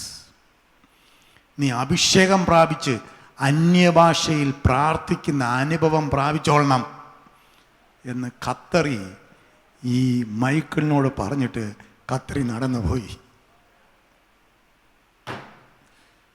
Hallelujah. എന്നോട് മൈക്കിള് പറയാണ്, എൻ്റെ ബ്രദറെ, അന്നത്തെ കാലത്ത് പറയാണ്, അന്നു മുതൽ ഞാൻ പ്രാർത്ഥിക്കാൻ തുടങ്ങി, കർത്താവേ അങ്ങനൊരു അനുഭവം ഉണ്ടെങ്കിൽ എന്നെ നിറയ്ക്കണമേ, എന്നെ നിറയ്ക്കണമേ, എന്നെ നിറയ്ക്കണമേ. ദൈവം മൈക്കിളിനെ പരിശുദ്ധാത്മാവിനാൽ നിറച്ചു. ശക്തിയേറിയ വേലക്കാരനാക്കി ദൈവം അദ്ദേഹത്തെ മാറ്റി. സ്തോത്രം. പാസ്റ്റർമാർ, സുവിശേഷകന്മാർ, അച്ഛന്മാർ, ബിഷപ്പുമാർ പരിശുദ്ധാത്മാവിൻ്റെ അഭിഷേകം പ്രാപിക്കണം, ആത്മാവിൽ പ്രാർത്ഥിക്കണം. ഓരോ വിശ്വാസിക്കുമുള്ള അവകാശമാണത്. യോഹന്നാൻ സുവിശേഷം 3-ാം അധ്യായം 8-ാം വാക്യത്തിൽ പറയുന്നു, കാറ്റിഷ്ടമുള്ളിടത്തേക്ക് ഊതുന്നു, അതിൻ്റെ ശബ്ദം നീ കേൾക്കുന്നെങ്കിലും അതെവിടെ നിന്ന് വരുന്നു എന്നോ അതെവിടേക്ക് പോകുന്നുവെന്നും അറിയുന്നില്ല. ആത്മാവിൽ ജനിച്ചവനെല്ലാം അതുപോലെയാകുന്നു. യേശു പറഞ്ഞതാണ്. അത് ഖത്രിയുടെ മേലും ഊതും. ക്രിസ്ത്യാനി വിചാരിക്കരുത് അത് എനിക്ക് വേണ്ടി മാത്രമുള്ളതാണെന്ന്. അതാരുടെ മേലും ഊതും. ഹല്ലേലൂയ, സ്തോത്രം. ഒരിക്കൽ ഞാനും ഒരു CNI ബിഷപ്പും കൂടെ നടന്നു പോവുകയാണ്. ഇപ്പം ഞങ്ങളൊരു പ്രോഗ്രാമിന് പോയതാണ്. വൈകിട്ട് ഞാൻ ഫ്രീ ആണ്. എൻ്റെ ചോദിച്ചു, വൈകിട്ട് എന്താ പരിപാടി? ഞാൻ പറഞ്ഞു, ഞാൻ നടക്കാനെന്ന് വിചാരിക്കുന്നു, ഞാനും കൂടെ വരാം. ഓക്കെ. അങ്ങനെ ഞങ്ങൾ നടക്കാൻ പോയി. പല വർത്തമാനങ്ങളും പറഞ്ഞു. നടന്ന് പോയി. കുറച്ച് കഴിഞ്ഞപ്പോഴേ എന്തോ അറിയാതെ, ഞാനേ അറിയാതെ വർത്തമാനമൊക്കെ ഞങ്ങൾ നിർത്തി. കുറേ സമയമൊക്കെ പറഞ്ഞു, പിന്നെ നടക്കുകയാണ്. കുറേ സമയം കഴിഞ്ഞപ്പോൾ ഞാൻ ഇങ്ങനെ അന്യഭാഷയിൽ പ്രാർത്ഥിക്കുക. വെളിയിൽ കേട്ടൂടാ, ഞാൻ വെളിയിൽ കേൾക്കുന്നില്ല, പക്ഷെ ഞാൻ അന്യഭാഷയിൽ പ്രാർത്ഥിക്കുക. ഞാനങ്ങനെ പ്രാർത്ഥിക്കാറുണ്ട്. യാത്ര ചെയ്യുമ്പോഴും ഫ്ലൈറ്റിലും നടക്കുമ്പോഴൊക്കെ പ്രാർത്ഥിക്കാറുണ്ട്. വെളിയിൽ കേൾക്കുന്നില്ല, ഞാനിങ്ങനെ പ്രാർത്ഥിക്കുക. ഈ എന്നോടൊപ്പം വന്ന ആ സീനിയർ ബിഷപ്പ് അദ്ദേഹം അവിടെ നിന്നു. ഞാനും നിന്നു. ഞാൻ ചോദിച്ചു, വാട്ട് ഹാപ്പൻ സാർ? സാറിന് എന്ത് പറ്റിയെന്ന് ചോദിച്ചു. എൻ്റെ മുഖത്ത് നോക്കിയിട്ട് ചോദിച്ചു, do you speak in tongues? നീ അന്യഭാഷയിൽ സംസാരിക്കുകയാണോ എന്ന് എന്നോട് ചോദിച്ചു. വളരെ മൈൽഡായിട്ട്, വളരെ ലളിതമായി മാത്രം പ്രസംഗിക്കുന്ന, പ്രാർത്ഥിക്കുന്ന ഒരു ബിഷപ്പാണ് അദ്ദേഹം. അദ്ദേഹം എന്നോട് ചോദിക്കുകയാണ്, നീ അന്യഭാഷയിൽ പ്രാർത്ഥിക്കണോ? അപ്പോൾ എനിക്ക് അതിശയം തോന്നി. ഇദ്ദേഹത്തിന് എങ്ങനെ മനസ്സിലായി? ഇദ്ദേഹം ഇങ്ങനെ കേട്ടു. ഞാൻ ചോദിച്ചു, yes, how do you understand? നിങ്ങൾക്കെന്നെ മനസ്സിലായെന്ന് ഞാൻ ചോദിച്ചു. അപ്പോൾ അദ്ദേഹം എന്നോട് പറയുകയാണ്, ഐ ടു ഡു ഇറ്റ്. ഞാനും അങ്ങനെ പ്രാർത്ഥിക്കാറുണ്ട്, അതുകൊണ്ടാണ് ചോദിച്ചതെന്ന് പറഞ്ഞു. ആമേൻ, ആമേൻ. എന്നിട്ട് അദ്ദേഹം എന്നോട് തൻ്റെ അനുഭവം പങ്കുവച്ചു. ചെറുപ്പനാളിൽ അദ്ദേഹം ഒരു ഹോസ്റ്റലിൽ നിന്നാണ് പഠിച്ചതെന്നും അവിടെ വെച്ച് പരിശുദ്ധാത്മാവിഷയം പ്രാപിച്ചെന്നും ജീസസ് കോൾസിൽ പോയി അദ്ദേഹം ട്രെയിനിങ് എടുത്തെന്നും അതിനുശേഷമാണ് അദ്ദേഹം ബീഡി പഠിക്കാൻ പോയതെന്നും അച്ഛനായതെന്നും ബിഷപ്പായതെന്നും ഒക്കെ എന്നോട് പറഞ്ഞു. അദ്ദേഹം പറഞ്ഞു, ഇന്നും ഞാൻ ആത്മാവിൽ പ്രാർത്ഥിക്കാറുണ്ട്. നമുക്കറിഞ്ഞൂടാ. നമ്മൾ പലരെയും മുഖങ്ങൾ കണ്ടും സ്ഥാനവസ്ത്രങ്ങൾ കണ്ടും വിധിക്കുന്നു. അവരൊരു പക്ഷെ പ്രകടമായിട്ടതൊന്നും പറയുന്നില്ലായിരിക്കാം, പക്ഷേ കാറ്റിഷ്ടമുള്ളിടത്തേക്ക് ഓതുന്നു. അതാണ് യേശു പറഞ്ഞത്, മുൻപന്മാർ പിൻപന്മാരും പിൻപന്മാർ മുൻപന്മാരുമാകും. നിങ്ങൾ മുൻപന്മാരെന്ന് വിചാരിക്കുന്ന പലരും പിൻപന്മാരും, നിങ്ങൾ പിൻപന്മാരെന്ന് വിചാരിക്കുന്ന പലരും മുൻപന്മാരുമായിരിക്കും. ഇത് പരിശുദ്ധാത്മാവിൻ്റെ കാലഘട്ടമാണ്. നമ്മുടെ കരങ്ങൾ ഉയർത്തി ദൈവത്തിന് സ്തോത്രം ചെയ്യാം. നിങ്ങളോട് ഞാൻ ഒരു കാര്യം മാത്രം പറയുന്നു പ്രിയപ്പെട്ടവരെ, ആത്മാവിൽ നിറഞ്ഞ് പ്രാർത്ഥിച്ചോളണം. ഏത് സഭക്കാരനായിരുന്നാലും ഇനി ആത്മാവില്ലാത്തവന് വിശുദ്ധിയോടെ ജീവിക്കാൻ പറ്റാത്തൊരു കാലത്തിലേക്ക് നമ്മൾ കടന്നിരിക്കുകയാണ്. അതുകൊണ്ട് കർത്താവിൻ്റെ വരവിന് മുൻപ് അല്ലെങ്കിൽ നിങ്ങളുടെ അവസാനത്തിന് മുൻപ് ഒറ്റ കാര്യം മാത്രം, ആത്മാവിൽ നിറയാൻ പ്രാർത്ഥിച്ചോളണം. സ്തോത്രം. ഈ ലോകത്തിൽ അവർക്ക് എന്ത് കിട്ടിയാലും എന്ത് നേടിയാലും എന്തെല്ലാം ചെയ്താലും അതെല്ലാം കടന്നു പോകും. കർത്താവിന് വേണ്ടി ചെയ്യുന്നത് മാത്രമേ നിലനിൽക്കുകയുള്ളൂ. കർത്താവിന് വേണ്ടി ചെയ്യുന്നത് മാത്രമേ നിലനിൽക്കുകയുള്ളൂ. നമ്മുടെ കരങ്ങളെ അടിച്ച് നമുക്ക് ആ പാട്ടിന് ചേർന്ന് പാടാമോ? പരിശുദ്ധാത്മാവേ ശക്തി പകർന്നിടണമേ. എല്ലാ കരങ്ങളെയും അടിച്ച് ഒരു പ്രാർത്ഥനയായിട്ട്, ഒരു പാട്ട് നമ്മൾ പാടുന്നതാണെങ്കിലും ഒരു പ്രാർത്ഥനയായിട്ട് നമുക്ക് കരങ്ങളെ അടിച്ച് ചേർന്ന് പാടാം. സ്തോത്രം. ഹല്ലേലൂയ. ലോകത്തിൻ മോഹം വിട്ടോടിടുവാൻ, സാത്താന്റെ ശക്തിയെ ജയിച്ചിടുവാൻ, ലോകത്തിൻ മോഹം വിട്ടോടിടുവാൻ, ഞങ്ങൾ സാത്താന്റെ ശക്തിയെ ജയിച്ചിടുവാൻ, ധീരതയോടു നിൻ സേവ ചെയ്യുവാൻ അഭിഷേകം ചെയ്തിടണേ. ധീരതയോടു നിൻ സേവ ചെയ്യുവാൻ അഭിഷേകം ചെയ്തിടണേ. പരിശുദ്ധാത്മാവേ ശക്തി പകർന്നിടണേ. പരിശുദ്ധാത്മാവേ ശക്തി എൻ്റെ തലയെ എണ്ണ കൊണ്ട് അഭിഷേകം ചെയ്യും. യേശുവിൻ്റെ നാമം തന്നെയാണ് ആ എണ്ണ. പരിശുദ്ധാത്മാവിൻ്റെ നിറമാണ് ആ എണ്ണ. മൂന്നാമത്, യാക്കോബിൻ്റെ ലേഖനം 5-ാം അധ്യായം 14-ാം വാക്യം വായിച്ചു നോക്കുവിൻ. യാക്കോബിൻ്റെ ലേഖനം 5:14 വായിച്ചു നോക്കുവിൻ. അവിടെ പറയുന്നു, നിങ്ങളിൽ ആർക്കെങ്കിലും അസുഖം രോഗമായിരിക്കുന്നുവോ അവർക്ക് വേണ്ടി പ്രാർത്ഥിക്കാനും കർത്താവിൻ്റെ നാമത്തിൽ അവരെ എണ്ണ പൂശാനും സഭയിൽ നിന്ന് മൂപ്പന്മാരെ വിളിക്കുക. ഇവിടെ രോഗശാന്തിക്കൊപ്പം അല്ലെങ്കിൽ രോഗശാന്തി പ്രാർത്ഥനയ്ക്കൊപ്പം എണ്ണ ഉപയോഗിക്കുന്നതായി നാം കാണുന്നു. ഇത് നമ്മുടെ രോഗത്തെ മാറ്റി സൗഖ്യമാക്കി നമ്മുടെ ആരോഗ്യത്തെ പുനഃസ്ഥാപിക്കാനും പൂർണ്ണമാക്കാനുമുള്ള ദൈവശക്തിയുടെ ഒരു പ്രതീകമായിട്ടാണ് ഇവിടെ നമ്മൾ എണ്ണയെ കാണുന്നത്. മാർക്കോസ് 6:13 വായിച്ചു നോക്കുക. മാർക്കോസ് 6:13 പറയുന്നു, അവർ അനേകം ഭൂതങ്ങളെ പുറത്താക്കുകയും അനേകം രോഗികളെ എണ്ണ പൂശുകയും അവരെ സുഖപ്പെടുത്തുകയും ചെയ്തു. യേശുവിൻ്റെ ശിഷ്യന്മാർ അവരുടെ രോഗശാന്തി ശുശ്രൂഷയിൽ എണ്ണ ഉപയോഗിച്ചു. അത് തൻ്റെ ജനത്തിന് പുനഃസ്ഥാപനം കൊണ്ടുവരാനുള്ള ദൈവത്തിൻ്റെ പ്രവൃത്തിയെ പ്രതിഫലിപ്പിക്കുകയാണ്. ആത്മീകമായി തകർന്നവർക്ക് പരിശുദ്ധാത്മാവ് ജീവനും പുനഃസ്ഥാപനവും രക്ഷയും നൽകുന്ന ആത്മീയ രോഗശാന്തിയുടെ പ്രതീകം കൂടെയാണ് എണ്ണ. പുറപ്പാട് 15:26 നമുക്കറിയാം. അവിടെ പറയുന്നു, ഞാൻ നിന്നെ സൗഖ്യമാക്കുന്ന യഹോവ. സങ്കീർത്തനം 103:3 പറയുന്നത് എന്താണ്? നിന്റെ സകല രോഗങ്ങളെയും ഞാൻ സൗഖ്യമാക്കും. സങ്കീർത്തനം 107:20 പറയുന്നു, ഇതാ ഞാൻ വചനമയച്ചവരെ സൗഖ്യമാക്കും. യിരെമ്യാ 33:6 പറയുന്നു, ഇതാ ഞാൻ നിങ്ങൾക്ക് രോഗശാന്തിയും ആരോഗ്യവും തരും. സ്തോത്രം. ദൈവം ഇന്നും നമ്മളെ സൗഖ്യമാക്കുന്നവനാണ് പ്രിയപ്പെട്ടവരെ. ഇന്നും കർത്താവ് നമ്മളെ സൗഖ്യമാക്കും. ഞാനത് വിശ്വസിക്കുകയാണ്. ഈ ആശ്രമത്തിൻ്റെ ഒരു പ്രത്യേകത അതാണ്. ഇത് പ്രാർത്ഥനയുടെ ഒരു സ്ഥലമാണ്, രോഗശാന്തിയുടെ സ്ഥലമാണ്. എത്രയോ പേര് ഈ ആശ്രമത്തിൽ വന്ന് സൗഖ്യം പ്രാപിച്ചിട്ടുണ്ട്, ഇപ്പോഴും സൗഖ്യം പ്രാപിച്ചുകൊണ്ടിരിക്കുന്നു. മാറാ രോഗങ്ങളെ കർത്താവ് ഇന്നും മാറ്റും. നമ്മൾ ഇന്ന് ആൾക്കാരെ മുൻപിലേക്ക് വിളിച്ച് സാക്ഷ്യം പറയിപ്പിക്കാറില്ല. മുമ്പിലേക്ക് വിളിച്ച് സാക്ഷ്യം പറയിപ്പിക്കുന്ന ഒരു രീതി ഇപ്പോൾ ചെയ്യാറില്ല. അതിനോട് എതിർപ്പുള്ളത് കൊണ്ടൊന്നുമല്ല, നമ്മളങ്ങനെ ചെയ്യാറില്ല.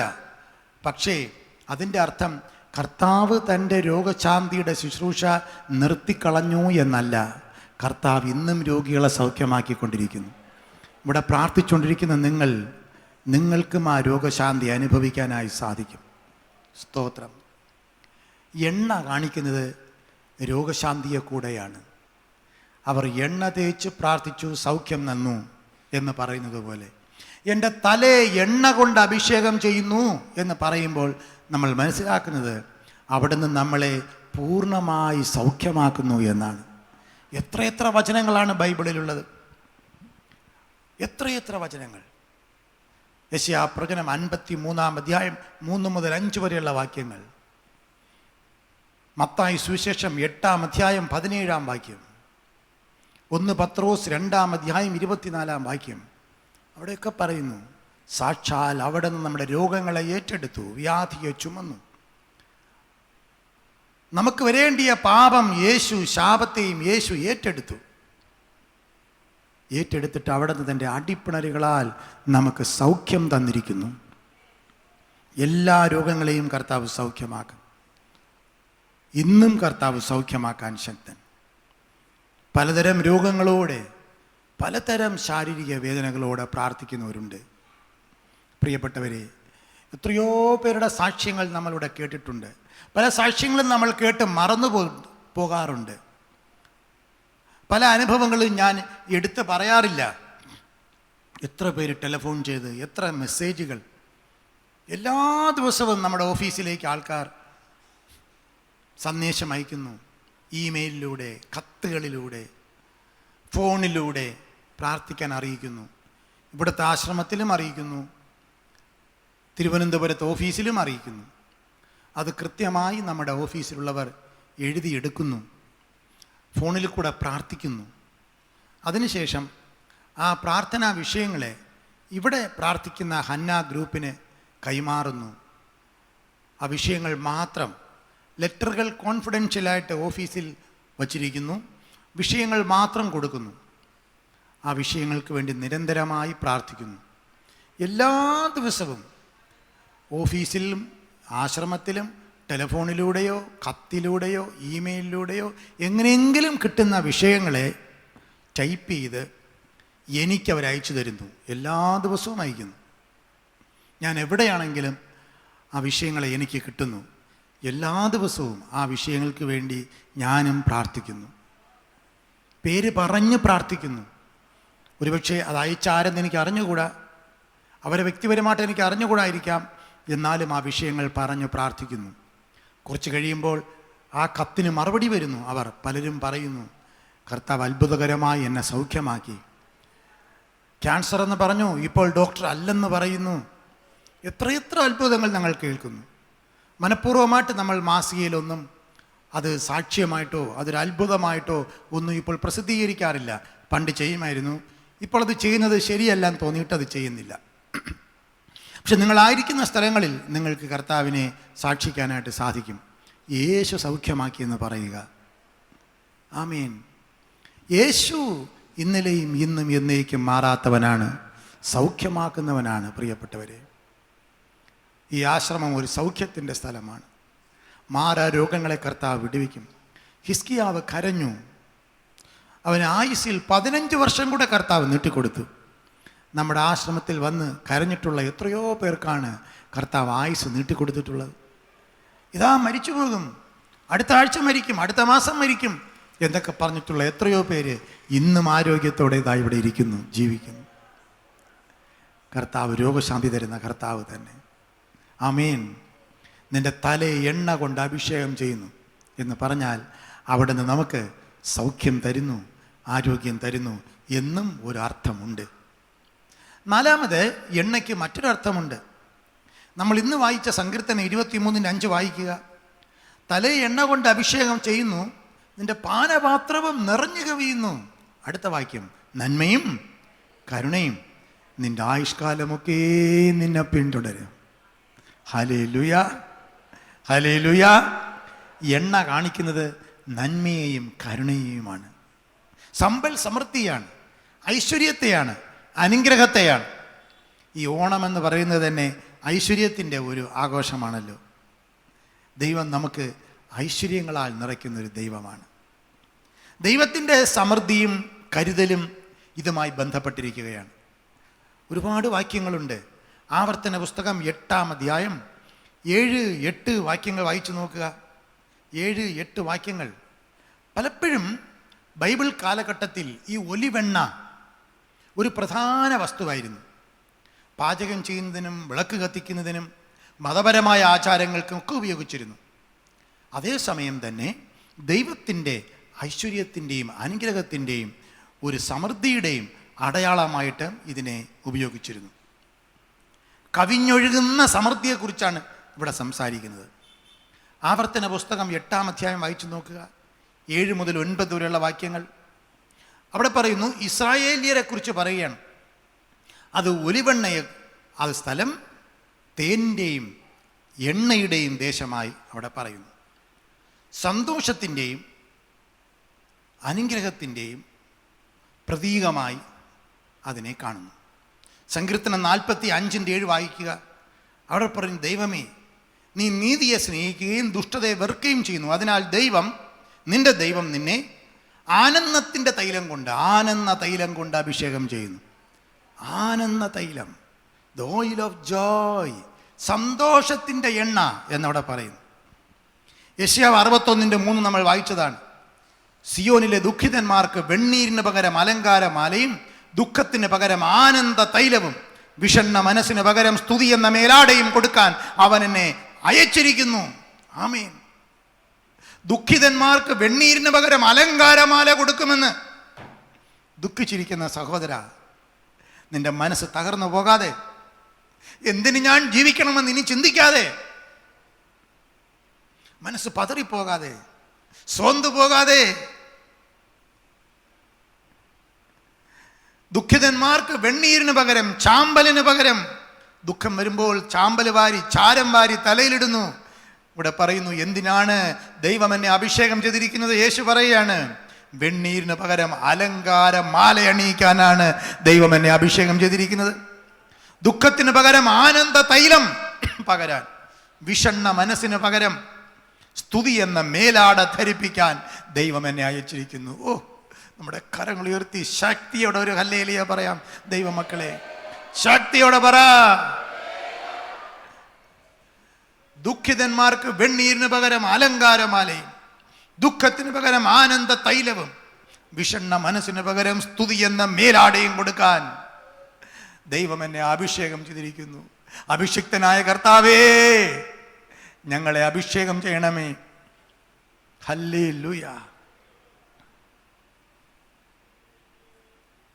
ഐശ്വര്യത്താൽ ദൈവം നിറയ്ക്കട്ടെ.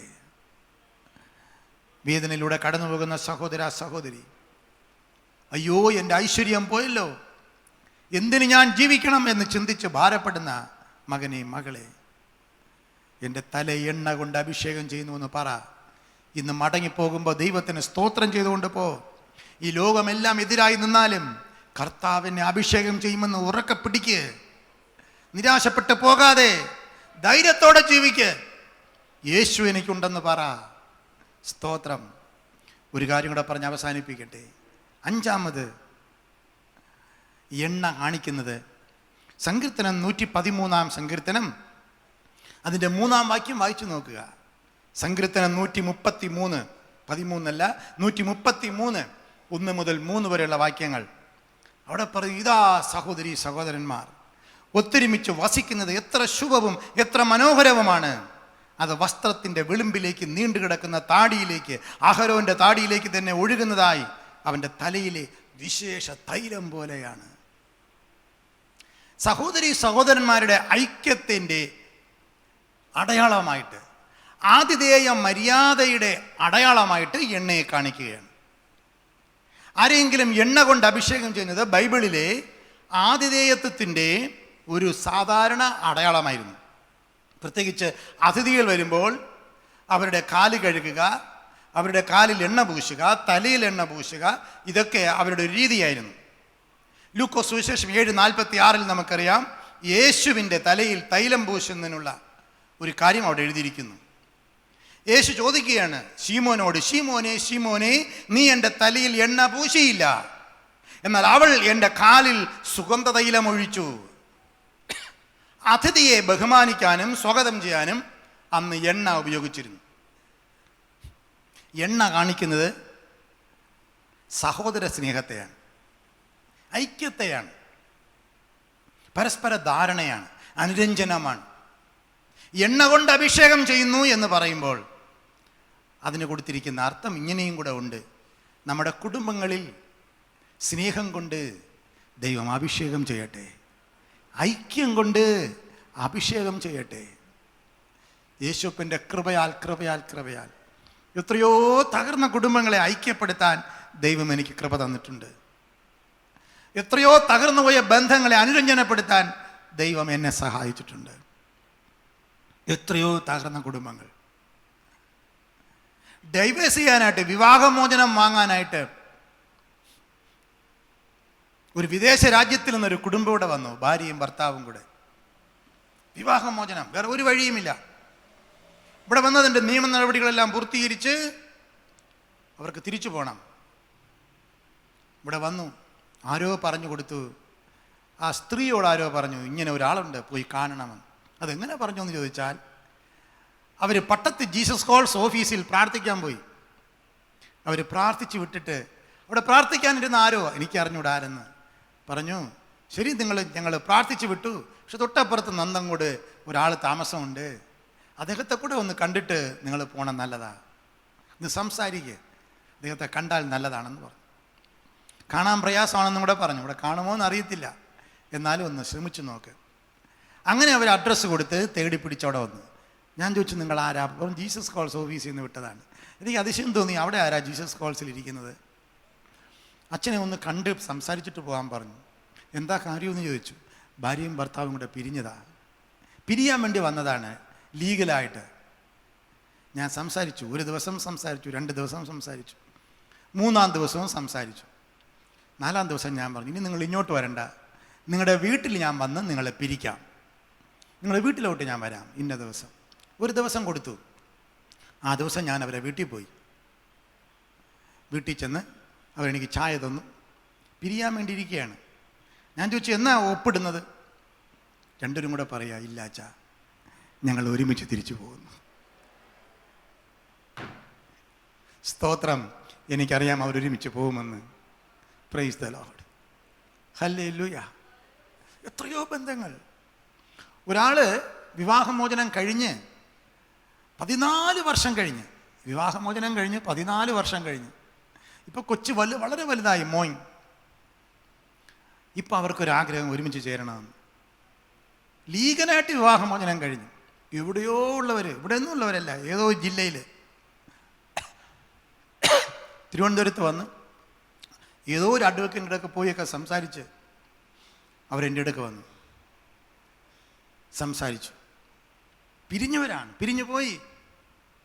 അവരോട് ഞാൻ വർത്താനം പറഞ്ഞു, പ്രാർത്ഥിച്ചു, കുടുംബം എന്താണെന്ന് പറഞ്ഞു, ഐക്യത്തെക്കുറിച്ച് പറഞ്ഞു. 14 വർഷം കഴിഞ്ഞു പിരിഞ്ഞിട്ട്. ഞാൻ പറഞ്ഞു, നമ്മൾ 3 ദിവസം എനിക്ക് സംസാരിക്കണം നിങ്ങളോട്. 3-ാം ദിവസം നിങ്ങളുടെ ഫസ്റ്റ് നൈറ്റ് ആരംഭിക്കുമെന്ന് പറഞ്ഞു. 2ാമത്തെ ആദ്യ രാത്രി ആരംഭിക്കണം. അവർ രണ്ടുപേരും ചിരിച്ചു, കണ്ണീരോടെ പ്രാർത്ഥിച്ചു. We cried a lot. തകർക്കാനും മുടിക്കാനും അല്ലാതെ കള്ളൻ വരുന്നില്ല. പിശാച് കുടുംബങ്ങളെ തകർക്കുന്നു, ബന്ധങ്ങളെ തകർക്കുന്നു, സഹോദരിയ ബന്ധങ്ങളെ പിശാച് തകർക്കുന്നു. വലിയ പ്രാർത്ഥിക്കുന്നവരാ, പക്ഷേ സഹോദര ബന്ധത്തിനൊരു വിലയും കൊടുക്കാതെ തകർത്ത് കളയുന്നു. പിശാചിന്റെ ആത്മാവ്, വെളിച്ചപ്പാടിന്റെ ആത്മാവ്. ദൈവത്തിൻ്റെ യഥാർത്ഥ ആത്മാവാണെങ്കിൽ താഴ്മയുടെയും വിനയത്തിൻ്റെയും, എവിടെയെല്ലാം നമുക്ക് ഐക്യപ്പെടാമോ, ഐക്യത്തിൻ്റെയും ആത്മാവ്. സ്തോത്രം. മിണ്ടാതിരിക്കേണ്ട സ്ഥലത്ത് മിണ്ടാതിരിക്കേണ്ട ആത്മാവ്. 1918 ഫെബ്രുവരി മാസം 12-ാം തീയതി. എന്നിട്ട് ഈ കുടുംബവും യോജിച്ചു, ദൈവത്തിൻ്റെ കൃപയാൽ. അത് പോട്ടെ. 1918 ഫെബ്രുവരി 12-ാം തീയതി സാധു സുന്ദർ സിംഗ്, അദ്ദേഹത്തിൻ്റെ പടമാണ് ഇവിടെ വലതുവശത്ത് വെച്ചിരിക്കുന്നത്.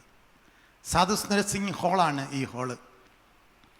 ഞാൻ ഒരുപാട് ബഹുമാനിക്കുന്ന, ഒരുപാട് അദ്ദേഹത്തെക്കുറിച്ചുള്ള ഓർമ്മകളുള്ള, അദ്ദേഹത്തെ ഞാൻ കണ്ടിട്ടില്ലെങ്കിലും ഒരു മഹാനായ മഹർഷിയാണ് അദ്ദേഹം. കഴിഞ്ഞ 3-ാം തീയതി, സെപ്റ്റംബർ 3-ാം തീയതി അദ്ദേഹത്തിൻ്റെ 135ാമത് ജന്മദിനമായിരുന്നു. ഒരുപാട് ചടങ്ങുകളോടെ ഞങ്ങൾ ഡൽഹിയിൽ അദ്ദേഹത്തിൻ്റെ ജന്മദിനത്തെ ഓർക്കുകയും ഒരു ദേശീയ സെമിനാർ സംഘടിപ്പിക്കുകയും ഒക്കെ ചെയ്തു. ഇവിടെയും അതൊക്കെ ചെയ്യണമെന്ന് എനിക്ക് ആഗ്രഹമുണ്ട്. പക്ഷേ ഇവിടെ ആരാണ് സുന്ദർ സിംഗ് എന്നോ അത് നടത്തണമെന്നോ ഒക്കെ ഉള്ള ഭാരമുള്ളവർ ഇല്ല. അതുകൊണ്ട് അത് നടക്കുന്നില്ല. Very sorry to say that. Sadhu Sundar Singh 1918 ഫെബ്രുവരി 12 ട്രിവാൻഡ്രത്ത് വന്ന് പ്രസംഗിച്ചു. തിരുവനന്തപുരത്ത് MM ചർച്ചിലാണ് അദ്ദേഹം പ്രസംഗിച്ചത്. മാരാമൺ കൺവെൻഷന് വന്നതാണ്. അദ്ദേഹം വന്ന് പ്രസംഗിക്കുന്ന സമയത്ത് ഇവിടെ LMS, CMS, ബാസൽ മിഷൻ എന്ന് പറഞ്ഞ ഒരുപാട് മിഷണറി പ്രവർത്തനങ്ങളുണ്ടെങ്കിലും ഇവർ തമ്മിൽ ബന്ധമില്ല, തമ്മിൽ അടിയാണ്. ഇവിടെ ഒരു പള്ളി, തൊട്ടപ്പുറത്ത് വേറൊരു പള്ളി, അതിനപ്പുറത്തൊരു പള്ളി, ഒരേ ദൈവത്തെ, ഒരേ കർത്താവിനെ ആരാധിക്കുന്നവർ.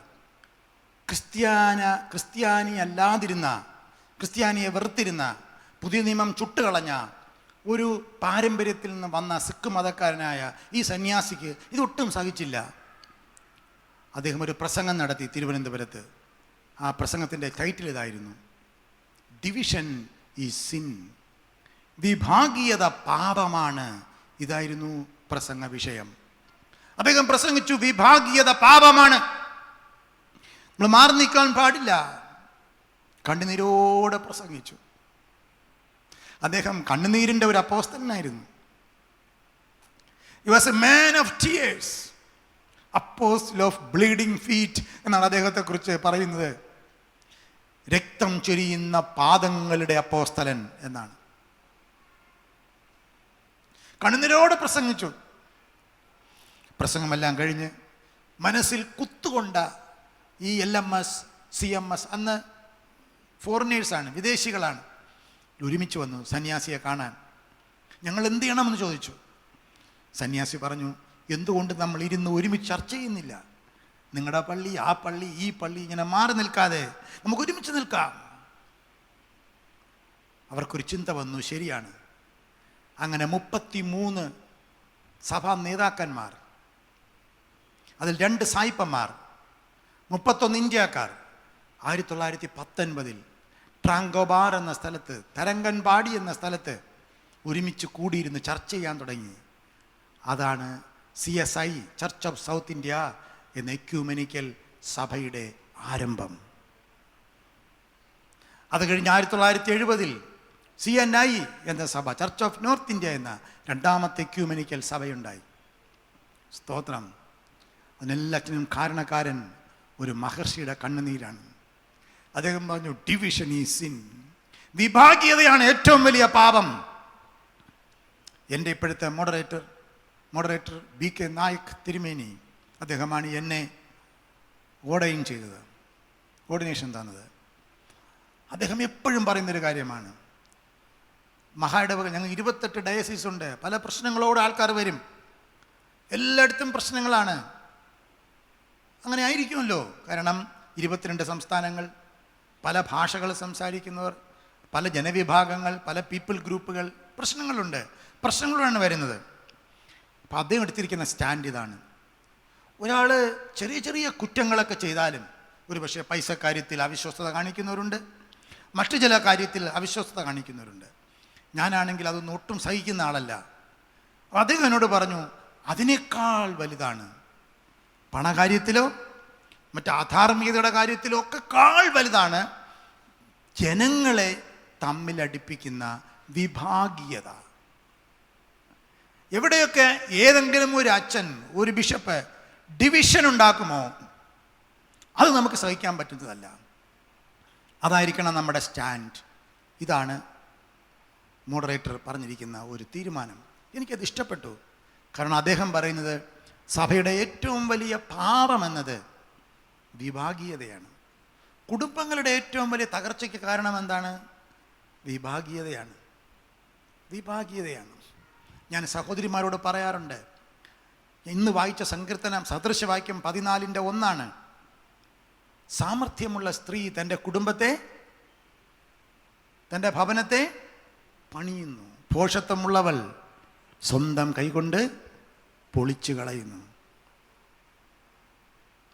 ഞാൻ ഇപ്രാവശ്യം ഡൽഹിയിൽ നിന്ന് ഇങ്ങോട്ട് വന്നപ്പോൾ എയർപോർട്ടിൽ ഇരിക്കുക, ഒരു വെൽ എഡ്യൂക്കേറ്റഡ് ആയിട്ടുള്ള ഒരു സ്ത്രീ, ഒരു 25, 24, 23 വയസ്സ് പ്രായമുള്ള ഒരു പയ്യൻ, മലയാളികളാണ്. ഞാൻ തിരക്കോടെ ഒരു ജോലി ചെയ്തുകൊണ്ടിരിക്കുകയാണ്. അത്യാവശ്യമായിട്ട് എനിക്കൊരു ആർട്ടിക്കിൾ അയക്കണം മോഡറേറ്റർക്ക്, അത് ചെയ്തുകൊണ്ടിരിക്കുക ലാപ്ടോപ്പിൽ. ഞാൻ മലയാളിയാണെന്ന് അവർക്ക് അറിഞ്ഞൂടാ. ഈ സ്ത്രീ മോനോട് പറഞ്ഞു കൊടുക്കുകടാ, നിന്റെ അപ്പം ഒരു പൊട്ടനാണ്ടാ, അയാളൊരു പോഴൻ. മോനോട് പറഞ്ഞു കൊടുക്കുക. എന്നിട്ടാണ് എന്തോ ഒരു കാര്യം പറഞ്ഞു കൊടുക്കുക. നീ വലിയ സങ്കടം തോന്നി. വീട്ടിൽ വരുമ്പോൾ അയ്യോ ചേട്ടാ അച്ചായ എന്നൊക്കെ പറയുമായിരിക്കും. പക്ഷേ പ്രായം പൂർത്തിയായ ഒരു വലിയ മോനോട് പറഞ്ഞു കൊടുക്കുക, നിൻ്റെ അപ്പം ഒരു പൊട്ടനാണ്ട. ഈ മോ എത്ര അച്ഛനെ ബഹുമാനിക്കും, അപ്പനെ ബഹുമാനിക്കുമോ? പല കുടുംബങ്ങളിലും അനുസരണം കെട്ട മക്കൾ ജീവിക്കാൻ കാരണം അമ്മമാരുടെ തെറ്റായ ഉപദേശമാണ്. മദ്യപിക്കാത്ത, പൈസ അനാവശ്യമായി ധൂർത്തടിച്ച് കളയാത്ത, ഉത്തരവാദിത്വത്തോടെ ജീവിക്കുന്ന ഒരു അപ്പനെക്കുറിച്ച് ഒരിക്കലും അമ്മമാർ ആൺമക്കളോട് എതിരായി പറഞ്ഞു കൊടുക്കരുത്. ഇത് ഞാൻ പഠിച്ച എവിടെന്നറിയോ? എവിടെന്നാ പഠിച്ചെന്നറിയോ? എൻ്റെ അമ്മയെന്ന് പഠിച്ചതാ. എൻ്റെ അപ്പം ഭയങ്കര ദേഷ്യക്കാരനും ഭയങ്കര പ്രശ്നക്കാരനുമായിരുന്നു. പക്ഷേ എൻ്റെ അപ്പനെക്കുറിച്ച് എന്തെങ്കിലും ഞങ്ങൾ പറഞ്ഞാൽ ഊട്ടൻ അമ്മ ഇടപെടും. എടാ അപ്പനെക്കുറിച്ച് മാത്രമൊന്നും പറഞ്ഞു പോരുത്. ഉടനെ ഇടപെടും. അമ്മ എന്തും പറയും. പക്ഷേ അതാണ് പഴയ അമ്മമാരുടെയും ഇപ്പോഴത്തെ അമ്മമാരുടെയും വ്യത്യാസം. ഒരു സ്ത്രീ തൻ്റെ കുടുംബത്തെ പണിയുന്നു. ഇപ്പോഴത്തെ പിള്ളേർ പഠിച്ചു വെച്ചോളണം.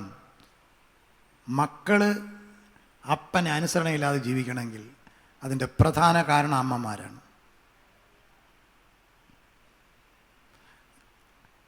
അതാണ് എല്ലാം ഒന്നും ഞാൻ പറയുന്നില്ല, പ്രധാന കാരണം. മക്കളോട് പറയണം. പക്ഷെ അതേസമയം കുടുംബം നോക്കാതെ പെണ്ണ് പിടിച്ച് കള്ളുമടിച്ച് പുഴുമരിച്ച് റോഡിൽ കിടക്കണ അപ്പന്മാരെ കുറിച്ചല്ല ഞാൻ പറയണത്. അങ്ങനെയുള്ള കുറേ എണ്ണമുണ്ട്. അതെല്ലാം അപ്പന്മാരെല്ലാം മൃഗങ്ങളാണ്. അത് മക്കളോട് പറഞ്ഞു കൊടുക്കുന്ന കുഴപ്പമില്ല, അതിൻ്റെ അപ്പം മൃഗമാണ്ടാന്ന് പറയുന്നത് കുഴപ്പമില്ല. അങ്ങനെയുള്ളവരുണ്ട്, അതല്ല ഞാൻ ഉദ്ദേശിക്കുന്നത്. ഉത്തരവാദിത്തോടെ ജീവിക്കുന്നവരോട് അപ്പന്മാരുണ്ട്. പള്ളിയിൽ പോയും ആരാധിച്ചും പ്രാർത്ഥിച്ചും ഒരുമിച്ച് ആരാധനയ്ക്ക് പോയും ഒരു അപ്പൻ്റെ ഉത്തരവാദിത്തങ്ങൾ ചെയ്തും ജീവിക്കുന്ന അപ്പന്മാരെക്കുറിച്ച് അമ്മമാർ, ഭാര്യമാർ നല്ല സാക്ഷ്യം പറഞ്ഞു കൊടുക്കണം. മക്കളോട് പറയണം, അപ്പനും അമ്മയും ബഹുമാനിക്കുന്നതാണ് ഏറ്റവും വലിയ അനുഗ്രഹം, ബൈബിളിലെ വചനമാണെന്ന് പറഞ്ഞു കൊടുക്കണം. Division is sin. എവിടെയാണോ വിഭാഗ്യത ഉണ്ടാക്കുന്നത് അത് പാപം. കുടുംബങ്ങളിൽ വിഭാഗ്യത ഉണ്ടാക്കുന്നത് പാപം. ഇതാ സഹോദരി സഹോദരന്മാർ ഒത്തൊരുമിച്ച് വസിക്കുന്നത് എത്ര ശുഭവും മനോഹരവും. അത് തൈല അഭിഷേകം പോലിരിക്കുന്നു. ഹല്ലേലൂയ. അത് എണ്ണ പോലിരിക്കുന്നു. സ്നേഹം കൊണ്ട് മാത്രമേ നമുക്ക് കുടുംബങ്ങളെ പണിയാൻ പറ്റൂ. ഐക്യം കൊണ്ട് മാത്രമേ കുടുംബം പണിയാൻ പറ്റൂ. അതുകൊണ്ട് സ്നേഹത്തോടും ഐക്യത്തോടും നമുക്ക് ജീവിക്കാം.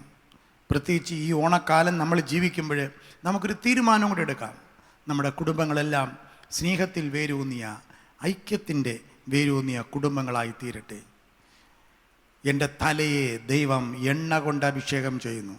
നമ്പർ 1, യേശുവിൻ്റെ നാമമാണ് ആ എണ്ണ. നമ്പർ 2, പരിശുദ്ധാത്മാവിൻ്റെ അഭിഷേകമാണ് ആ എണ്ണ. 3, സൗഖ്യമാണ് ആ എണ്ണ. 4, അനുഗ്രഹങ്ങളും ഐശ്വര്യവുമാണ് ആ എണ്ണ. 5, കുടുംബത്തിലെ ഐക്യം, സമൂഹത്തിലെ ഐക്യമാണ് ആ എണ്ണ. ഏകതയാണ് ആ എണ്ണ. ഈ എണ്ണ കൊണ്ട് കർത്താവ് നമ്മളെ അഭിഷേകം ചെയ്യുന്നു. ഹല്ലേലൂയ. ഇന്ന് പ്രഭാതത്തിൽ കരഞ്ഞു പ്രാർത്ഥിക്കാം. കർത്താവേ, ഈ എണ്ണ കൊണ്ട് എന്നെ അഭിഷേകം ചെയ്യണമേ. യഹോവ എൻ്റെ ഇടയനാകുന്നു, എനിക്ക് മുട്ടുണ്ടാവുകയില്ല. പച്ചയായ പുൽപ്പുറങ്ങളിൽ എന്നെ കിടത്തുന്നു. സ്വസ്ഥതയുള്ള വെള്ളത്തിനരികത്തിലേക്ക് എന്നെ നടത്തുന്നു. എൻ്റെ പ്രാണനെ അവൻ തണുപ്പിക്കുന്നു. തിരുനാമത്തവൻ്റെ നീതിപാതകൾ നടത്തുന്നു. കുരുൽ താഴ്വരയിൽ നടന്നാലും ഞാൻ അനർത്ഥവും ഭയപ്പെടുകയില്ല. നീ എന്നോടുകൂടി ഇരിക്കുന്നുവല്ലോ, നിൻ്റെ വടിയും കോലും എന്നെ ആശ്വസിപ്പിക്കുന്നു. അടുത്ത്, ശത്രുക്കൾ കാണുക നീ എനിക്ക് വിരുന്നൊരുക്കുന്നു. എൻ്റെ തലയെ എണ്ണ കൊണ്ട് അഭിഷേകം ചെയ്യുന്നു. എൻ്റെ പാനപാത്രം നിറഞ്ഞ് കവിയും. നന്മയും കരുണയും എൻ്റെ ആയുഷ്കാലമൊക്കെ എന്നെ പിന്തുടരും. ഞാൻ യഹോവയുടെ ആലയത്തിൽ ദീർഘകാലം വസിക്കും. പ്രാർത്ഥിക്കാം. എല്ലാവർക്കും എഴുന്നേറ്റ് നിൽക്കാം, പ്രാർത്ഥിക്കാം, ശക്തമായി പ്രാർത്ഥിക്കാം. സ്തോത്രം, സ്തോത്രം, സ്തോത്രം. നമ്മുടെ കരങ്ങളെ അടിച്ച് കർത്താവിന് സ്തോത്രം ചെയ്യാം. യേശുവേ സ്തോത്രം, സ്തോത്രം, സ്തോത്രം, സ്തോത്രം, സ്തോത്രം, സ്തോത്രം, സ്തോത്രം, സ്തോത്രം, സ്തോത്രം, സ്തോത്രം, സ്തോത്രം, സ്തോത്രം, സ്തോത്രം. യാഹ് നല്ല ഇടയൻ, എന്നും എൻ്റെ പാലകൻ, ഇല്ലെനിക്കു ഖേദമൊന്നുമേ. യാഹ് നല്ല ഇടയൻ, എന്നും എൻ്റെ പാലകൻ, ഇല്ലെനിക്കു ഖേദമൊന്നുമേ. ചേർന്ന് പാടാം. യാഹ് നല്ല ഇടയൻ, എന്നും എൻ്റെ പാലകൻ, ഇല്ലെനിക്കു ഖേദമൊന്നുമേ. യാഹ് നല്ല ഇടയൻ, എന്നും എൻ്റെ പാലകൻ, ഇല്ലെനിക്കു ഖേദമൊന്നുമേ. ശത്രുവിൻ്റെ പാളയത്തിലും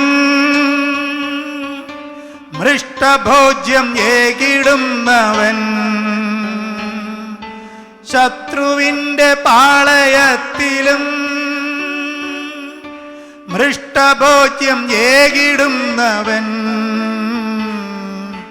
നന്മയും കരുണയൊക്കെയും നിത്യമെന്നെ പിന്തുടർന്നിടും. നന്മയും കരുണയൊക്കെയും നിത്യമെന്നെ പിന്തുടർന്നിടും. യാഹ് നല്ല ഇടയൻ, എന്നും എൻ്റെ പാലകൻ, ഇല്ലെനിക്ക് ഖേദമൊന്നുമേ. യാഹ് നല്ല ഇടയൻ, എന്നും എൻ്റെ പാലകൻ, ഇല്ലെനിക്കു ഖേദമൊന്നുമേ. കൂരിരുളിൻ താഴ്വരകളിൽ ഏകനായി സഞ്ചരിക്കിലും, കൂരിരുളിൻ താഴ്വരയതിൽ ഏകനായി സഞ്ചരിക്കിലും, ആദി എന്നെ പാർത്തിടുന്നതും ആത്മനാഥൻ കൂടെ ഉള്ളതാൽ, ആദി എന്നെ പാർത്തിടുന്നതും ആത്മനാഥൻ കൂടെ ഉള്ളതാൽ. യാഹ് നല്ല ഇടയൻ, എന്നും എൻ്റെ പാലകൻ, ഇല്ലെനിക്ക് ഖേദമൊന്നുമേ. യാഹ് നല്ല ഇടയൻ, എന്നും എൻ്റെ പാലകൻ, ഇല്ലെനിക്ക് ഖേദമൊന്നുമേ. സ്നേഹവാനായ കർത്താവേ, അങ്ങ് ഞങ്ങളെ എണ്ണ കൊണ്ട് അഭിഷേകം ചെയ്യുന്ന ദൈവമാണല്ലോ. അങ്ങയുടെ നാമം എണ്ണയായിരിക്കുന്നു. അങ്ങയുടെ ആത്മാവിൻ്റെ അഭിഷേകം എണ്ണയായിരിക്കുന്നു. അങ്ങ് തരുന്ന സൗഖ്യം എണ്ണയായിരിക്കുന്നു. ഹല്ലേലൂയ. അങ്ങ് തരുന്ന എല്ലാ ഐശ്വര്യങ്ങളും അനുഗ്രഹങ്ങളും എണ്ണയായിരിക്കുന്നു എന്നെല്ലാം ഞങ്ങൾ കേട്ടു.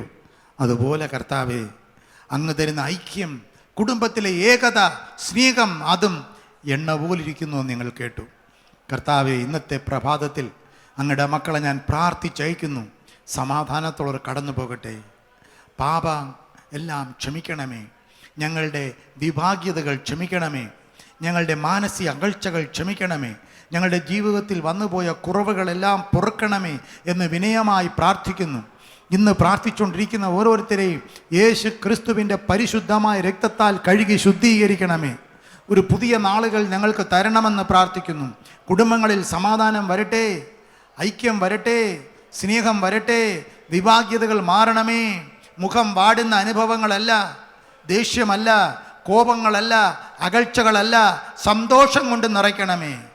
എല്ലാ തിന്മകളും മാറിപ്പോകട്ടെ. കുടുംബങ്ങളിലെ ഭിന്നതകൾ മാറിപ്പോകട്ടെ. യേശുവിൻ നാമത്തിൽ അടിയനെ അപേക്ഷിക്കുന്നു കർത്താവേ. കുറവുകളെല്ലാം എല്ലാവരിൽ നിന്ന് ക്ഷമിക്കണമേ. സ്തോത്രം കർത്താവേ. രോഗമുള്ള ഭാഗങ്ങളിൽ കരങ്ങൾ വെച്ച് പ്രാർത്ഥിക്കാം. കർത്താവെ, രോഗികൾക്ക് വേണ്ടി പ്രത്യേകം പ്രാർത്ഥിക്കുന്നു. എല്ലാ രോഗങ്ങളെയും അവിടുന്ന് സൗഖ്യമാക്കണമേ. മൈഗ്രെയിൻ തലവേദനകളെ സൗഖ്യമാക്കണമേ. ബ്ലഡ് പ്രഷറിനെ നോർമലാക്കണമേ. യേശുവിൻ നാമത്തിൽ കിഡ്നി രോഗങ്ങളെ സുഖപ്പെടുത്തണമപ്പാ. ഹാർട്ട് രോഗങ്ങളെ സുഖപ്പെടുത്തണമപ്പാ. ലിവർ രോഗങ്ങളെ സുഖപ്പെടുത്തണമപ്പാ. യൂട്രസ് സംബന്ധമായ രോഗത്താൽ ഭാരപ്പെടുന്നവരുണ്ട്, തൊട്ട് സൗഖ്യമാക്കണമേ. ആർത്രൈറ്റിസ് സൗഖ്യപ്പെടുത്തണമേ. സ്പോണ്ടലൈറ്റിസ് സൗഖ്യപ്പെടുത്തണമേ. യേശുവിൻ നാമത്തിൽ സൈനസ് ഇൻഫെക്ഷനോടെ വന്നവരുണ്ട്, സൗഖ്യപ്പെടുത്തണമെന്ന് പ്രാർത്ഥിക്കുന്നു. ക്യാൻസർ രോഗത്താൽ ഭാരപ്പെടുന്നവരുണ്ട്, ദിവസങ്ങൾ എണ്ണി കഴിയുന്നവരുണ്ട്, അവർക്ക് വേണ്ടി പ്രാർത്ഥിക്കുന്നു. അവരുടെ ആയുസ്സിനെ നീട്ടിക്കൊടുക്കാൻ ദൈവം ശക്തൻ. സൗഖ്യമാക്കണമപ്പാ. ക്യാൻസറിൻ്റെ അണുക്കൾ മാറിപ്പോകട്ടെ യേശുവിൻ നാമത്തിൽ. അവരുടെ ശരീരത്തിൽ പുനരുത്ഥാനത്തിൻ്റെ ശക്തി ഇറങ്ങി വരണമേ. യേശുവിൻ്റെ രക്തത്തിൻ്റെ ശക്തി ഇറങ്ങി വരണമെന്ന് പ്രാർത്ഥിക്കുന്നു. ഡയബറ്റുകൾ നോർമലാക്കണമേ കർത്താവേ. ഡയബറ്റിസ് രോഗത്താൽ ഭാരപ്പെട്ടിരിക്കുന്നവരുണ്ട്, അത് നോർമലാക്കണമേ. ഒരുപാട് മരുന്ന് കഴിച്ചു, സുഖപ്പെടുന്നില്ല, അവരുടെ മേൽ ശക്തി ഇറങ്ങി വരട്ടെ. യേശുവിൻ്റെ ശക്തി ഇറങ്ങി വരട്ടെ എന്ന് വിനയമായി പ്രാർത്ഥിക്കുന്നു.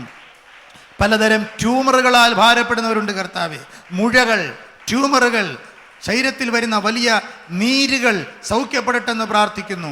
യേശുവിൻ്റെ നാമത്തിൽ അങ്ങനെയുള്ള ട്യൂമറുകൾ സൗഖ്യപ്പെടാൻ പ്രാർത്ഥിക്കുന്നു. അനേക നാളുകളായി, വിവാഹം കഴിഞ്ഞ് അനേക വർഷങ്ങളായി മക്കളില്ലാതെ പ്രാർത്ഥിക്കുന്നവരുണ്ടപ്പാ. അവർക്കൊരു പൈതലിനെ കൊടുത്ത് സഹായിക്കണമേ, അനുഗ്രഹിക്കണമേ.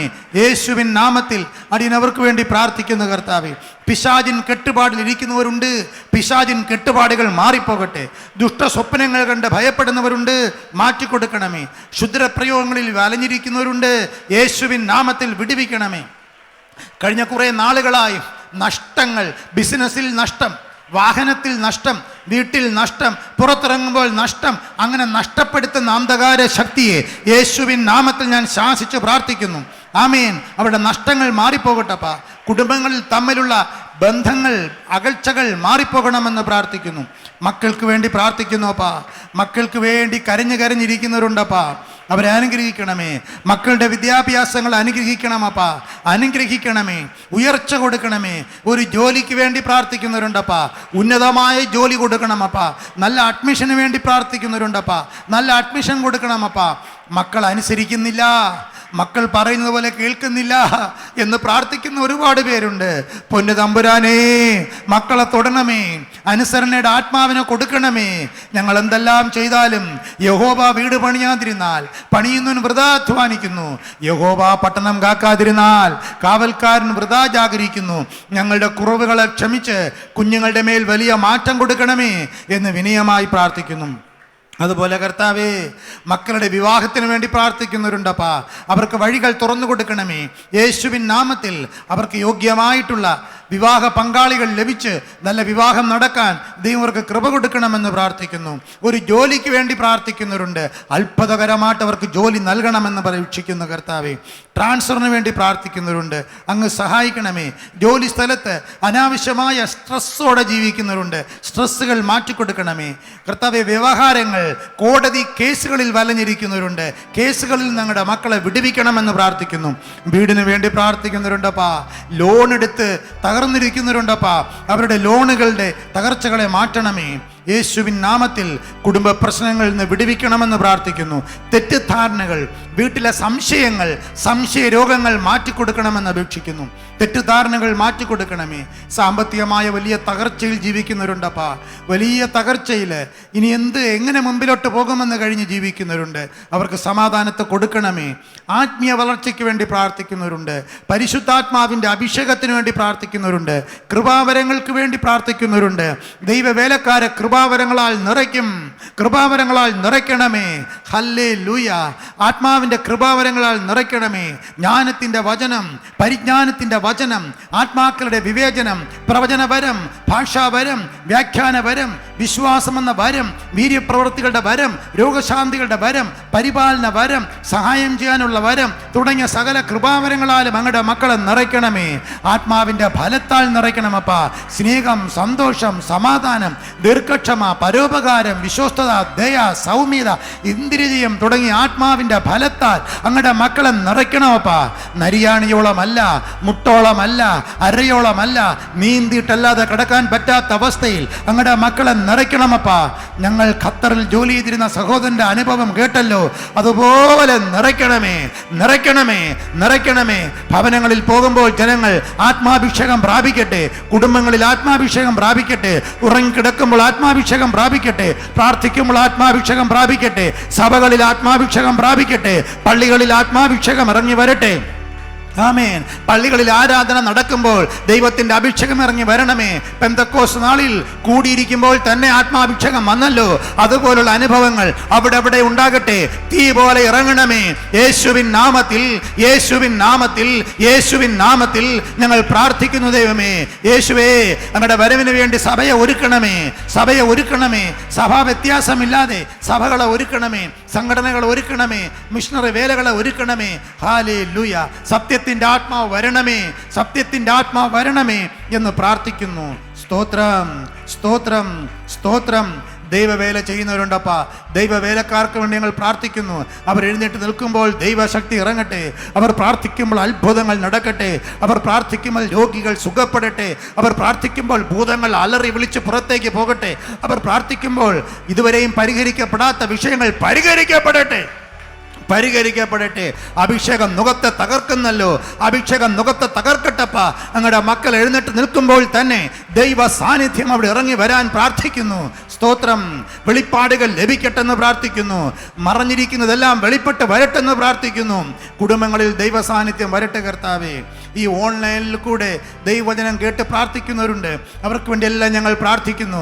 ആരെല്ലാം ഈ ഓൺലൈനിൽ കൂടെ ഈ പ്രസംഗം കേൾക്കുകയും പ്രാർത്ഥിക്കുകയും ചെയ്യുന്നുവോ അവരിലേക്കും അവർ ആയിരിക്കുന്ന സ്ഥലത്ത് ദൈവത്തിൻ്റെ വലിയ സാന്നിധ്യം ഇറങ്ങി വരാൻ പ്രാർത്ഥിക്കുന്നു. അങ്ങനെ യേശോപ്പ ഈ രണ്ടാം ശനിയാഴ്ച യോഗവും ഈ 2024 സെപ്റ്റംബർ മാസത്തുള്ള രണ്ടാം ശനിയാഴ്ച യോഗത്തിലും പങ്കെടുക്കാൻ ഞങ്ങൾ കൃപ തന്നല്ലോ. പ്രസംഗിക്കാൻ ഇതിനെ ശക്തീകരിച്ചല്ലോ. എത്ര നാൾ ഇങ്ങനെ പ്രസംഗിക്കുമെന്നോ എത്ര നാൾ ഞങ്ങൾക്കൂടെ വരാൻ കഴിയുമെന്നോ ഞങ്ങൾക്ക് അറിഞ്ഞുകൂടാ. എന്നാൽ ഈ ഒരു ദിവസവും കൂടെ അങ്ങനെ ഞങ്ങൾക്ക് തന്ന കൃപയ്ക്കായി കോടാനുകോടി സ്തോത്രമപ്പ, കോടാനുകോടി സ്തോത്രം, കോടാനുകോടി സ്തോത്രം, സ്തോത്രം. അങ്ങയുടെ പാദത്തിൽ വച്ച് ഞങ്ങൾ കോടാനുകോടി സ്തോത്രം അർപ്പിക്കുന്നു. ഈ ആശ്രമത്തെ ആശീർവദിക്കും, ഈ ആശ്രമവുമായി ബന്ധപ്പെട്ട പ്രവർത്തനങ്ങളെ ആശീർവദിക്കും, പുതിയ ആശ്രമത്തെ ആശീർവദിക്കും, GMയുടെ പ്രവർത്തനങ്ങളെ ആശീർവദിക്കും. ദൈവത്തിൻ്റെ അഭിഷേകം എല്ലാവർക്കും കൊടുക്കണമേ. ഈ വേലയെ സഹായിക്കുന്നവരെ അനേകം മടങ്ങളായി മടക്കി കൊടുക്കണമേ. ഇവിടെ ഈ വേലയ്ക്ക് വേണ്ടി കൊടുക്കുന്നവർക്ക് അനേകം മടങ്ങളായി മടക്കി കൊടുക്കണമേ. സ്തോത്രമപ്പ. ഇതിനുവേണ്ടി പ്രവർത്തിക്കുന്നവർക്ക് വേണ്ടി അപേക്ഷിക്കുന്നു. രാത്രിയും പകലും പ്രവർത്തിക്കുന്നവരുണ്ട്, ഉറക്കമുണർന്ന് പ്രവർത്തിക്കുന്നവരുണ്ടപ്പാ. ഇതിനുവേണ്ടി ഓടി നടക്കുന്നവരുണ്ട്, വേലയ്ക്ക് വേണ്ടി കൊടുക്കുന്നവരുണ്ട്. അവരെല്ലാവരെയും ആശീർവദിക്കണമേ. അവരെ ഞാൻ അനുഗ്രഹിച്ച് പ്രാർത്ഥിക്കുന്നു. I bless them lord. ഓ, അവരെ ഞാൻ അനുഗ്രഹിച്ച് പ്രാർത്ഥിക്കുന്നു. ഈ പകലിൽ അങ്ങനെയുള്ള എല്ലാവരെയും അനുഗ്രഹിക്കുകയാണ്. ചെറുതും വലുതുമായിട്ട് ഈ വേലയോട് ചേർന്ന് നിൽക്കുന്ന, ചെറുതും വലുതുമായ കാര്യങ്ങൾ ഇടപെട്ടുകൊണ്ട് നിൽക്കുന്ന എല്ലാ വ്യക്തികളെയും അവരുടെ കുടുംബങ്ങളെയും ഞാൻ അനുഗ്രഹിച്ച് പ്രാർത്ഥിക്കുന്നു. വിട്ടുപിരിയാതെ നിൽക്കുന്നവർക്ക് വേണ്ടി പ്രത്യേകം പ്രാർത്ഥിക്കുന്നു. പലരും വിട്ടുപിരിഞ്ഞു പോയെങ്കിലും ഇപ്പോഴും ഹന്നായ പോലെ വിട്ടുപിരിയാതെ ദൈവാലയത്തോട് ചേർന്ന് നിൽക്കുന്നവരെ പ്രത്യേകമായിട്ട് ആശീർവദിക്കും അപ്പ. A special blessing upon them, a special anointing upon them. ആമേൻ. ദൈവം അവർക്ക് കൊടുക്കുന്നതിനാൽ സ്തോത്രം അപ്പ. Let them see deliverance, let them see deliverance. അവർ വിടുതൽ കാണട്ടെ കർത്താവേ. അവരുടെ മക്കൾ അനുഗ്രഹിക്കപ്പെടട്ടെ, അവരുടെ കുടുംബങ്ങൾ അനുഗ്രഹിക്കപ്പെടട്ടെ, അവർക്കെതിരെയുള്ള അസൂയകൾ മാറിപ്പോകട്ടെ, വിദ്യാഭ്യാസത്തിൽ അവർ അനുഗ്രഹിക്കപ്പെടട്ടെ, അവരുടെ ഭവനം അനുഗ്രഹിക്കപ്പെടട്ടെ. Hallelujah, hallelujah. എന്തെല്ലാം കാര്യങ്ങൾക്ക് ഈ ഭൗമിക ലോകത്തിൽ അവർ കാല് വയ്ക്കുന്നുവോ അതെല്ലാം അനുഗ്രഹിക്കപ്പെടട്ടെ, അനുഗ്രഹിക്കപ്പെടട്ടെ. ഇസഹാക്ക് അനുഗ്രഹിക്കപ്പെട്ടു, അവരും അനുഗ്രഹിക്കപ്പെടട്ടെ കർത്താവേ. ഇയ്യോബിന് ഇരട്ടിയായിട്ട് അനുഗ്രഹിച്ചു, അതുപോലെ അങ്ങയുടെ മക്കൾ അനുഗ്രഹിക്കപ്പെടണം കർത്താവേ. ആ സ്തോത്രം, സ്തോത്രം. പ്രിയനെ, നിന്റെ ആത്മാവ് ശുഭമായിരിക്കുന്നത് പോലെ നീ സകലത്തിലും ശുഭമായും സുഖമായും ഇരിക്കണമെന്ന് ഞാൻ പ്രാർത്ഥിക്കുന്നു എന്ന് പറയുന്നത് പോലെ സകലത്തിലും ശുഭമായും സുഖമായും ഇരിക്കട്ടെ. മക്കളും കൊച്ചുമക്കളും തലമുറകളും അനുഗ്രഹിക്കപ്പെടട്ടെ, അനുഗ്രഹിക്കപ്പെടട്ടെ. യേശുവിൻ നാമത്തിൽ ഞാൻ അവരെ അനുഗ്രഹിക്കുകയാണ്. ഈ വിശുദ്ധ സ്ഥലത്ത് നിന്നുകൊണ്ട് ഞാൻ അനുഗ്രഹിക്കുകയാണ്, അനുഗ്രഹിക്കുകയാണ്, അനുഗ്രഹിക്കുകയാണ്. I bless them. ഹല്ലേലൂയ. എണ്ണ കൊണ്ട് അഭിഷേകം ചെയ്യുന്ന ദൈവമേ, അനുഗ്രഹത്തിന്റെ എണ്ണ കൊണ്ട് അഭിഷേകം ചെയ്യുന്ന ദൈവമേ, അങ്ങയുടെ മക്കളെ ഞാൻ അനുഗ്രഹിച്ച് പ്രാർത്ഥിക്കുകയാണ്. GMAയുമായി ചേർന്ന് നിൽക്കുന്ന എല്ലാവരും അനുഗ്രഹിക്കപ്പെടട്ടെ. GMAയിലുള്ള മിഷണറിമാർ അനുഗ്രഹിക്കപ്പെടണമേ. മിഷണറിമാർ അനുഗ്രഹിക്കപ്പെടണമേ. ഇന്ന് നടക്കുന്ന കൂട്ടായ്മയെ അനുഗ്രഹിക്കണമേ. പുസ്തക പ്രകാശനം ബന്ധപ്പെട്ട് നടക്കുന്ന എല്ലാറ്റിനെയും അനുഗ്രഹിക്കണമെന്ന് പ്രാർത്ഥിക്കുന്നു. പ്രതികൂലങ്ങളെല്ലാം മാറിപ്പോകണമേ കർത്താവേ. പ്രാർത്ഥന കേട്ടതിനാൽ സ്തോത്രം, സ്തോത്രം, സ്തോത്രം. യേശു ക്രിസ്തുവിൻ്റെ അതിപരിശുദ്ധ നാമത്തിൽ തന്നെ പിതാവേ, ആമേൻ, ആമേൻ. നമ്മുടെ കർത്താവായ യേശു ക്രിസ്തുവിൻ്റെ കൃപയും പിതാവായ ദൈവത്തിൻ്റെ സ്നേഹവും പരിശുദ്ധാത്മാവിൻ്റെ കൂട്ടായ്മയും നമ്മോടെല്ലാവരോടും ഇന്നും എന്നേക്കും കാലാവസനം കൂടാതെ ഇപ്പോഴും എപ്പോഴും എന്നേക്കും ഇരിക്കുമാറാകട്ടെ. ആമേൻ.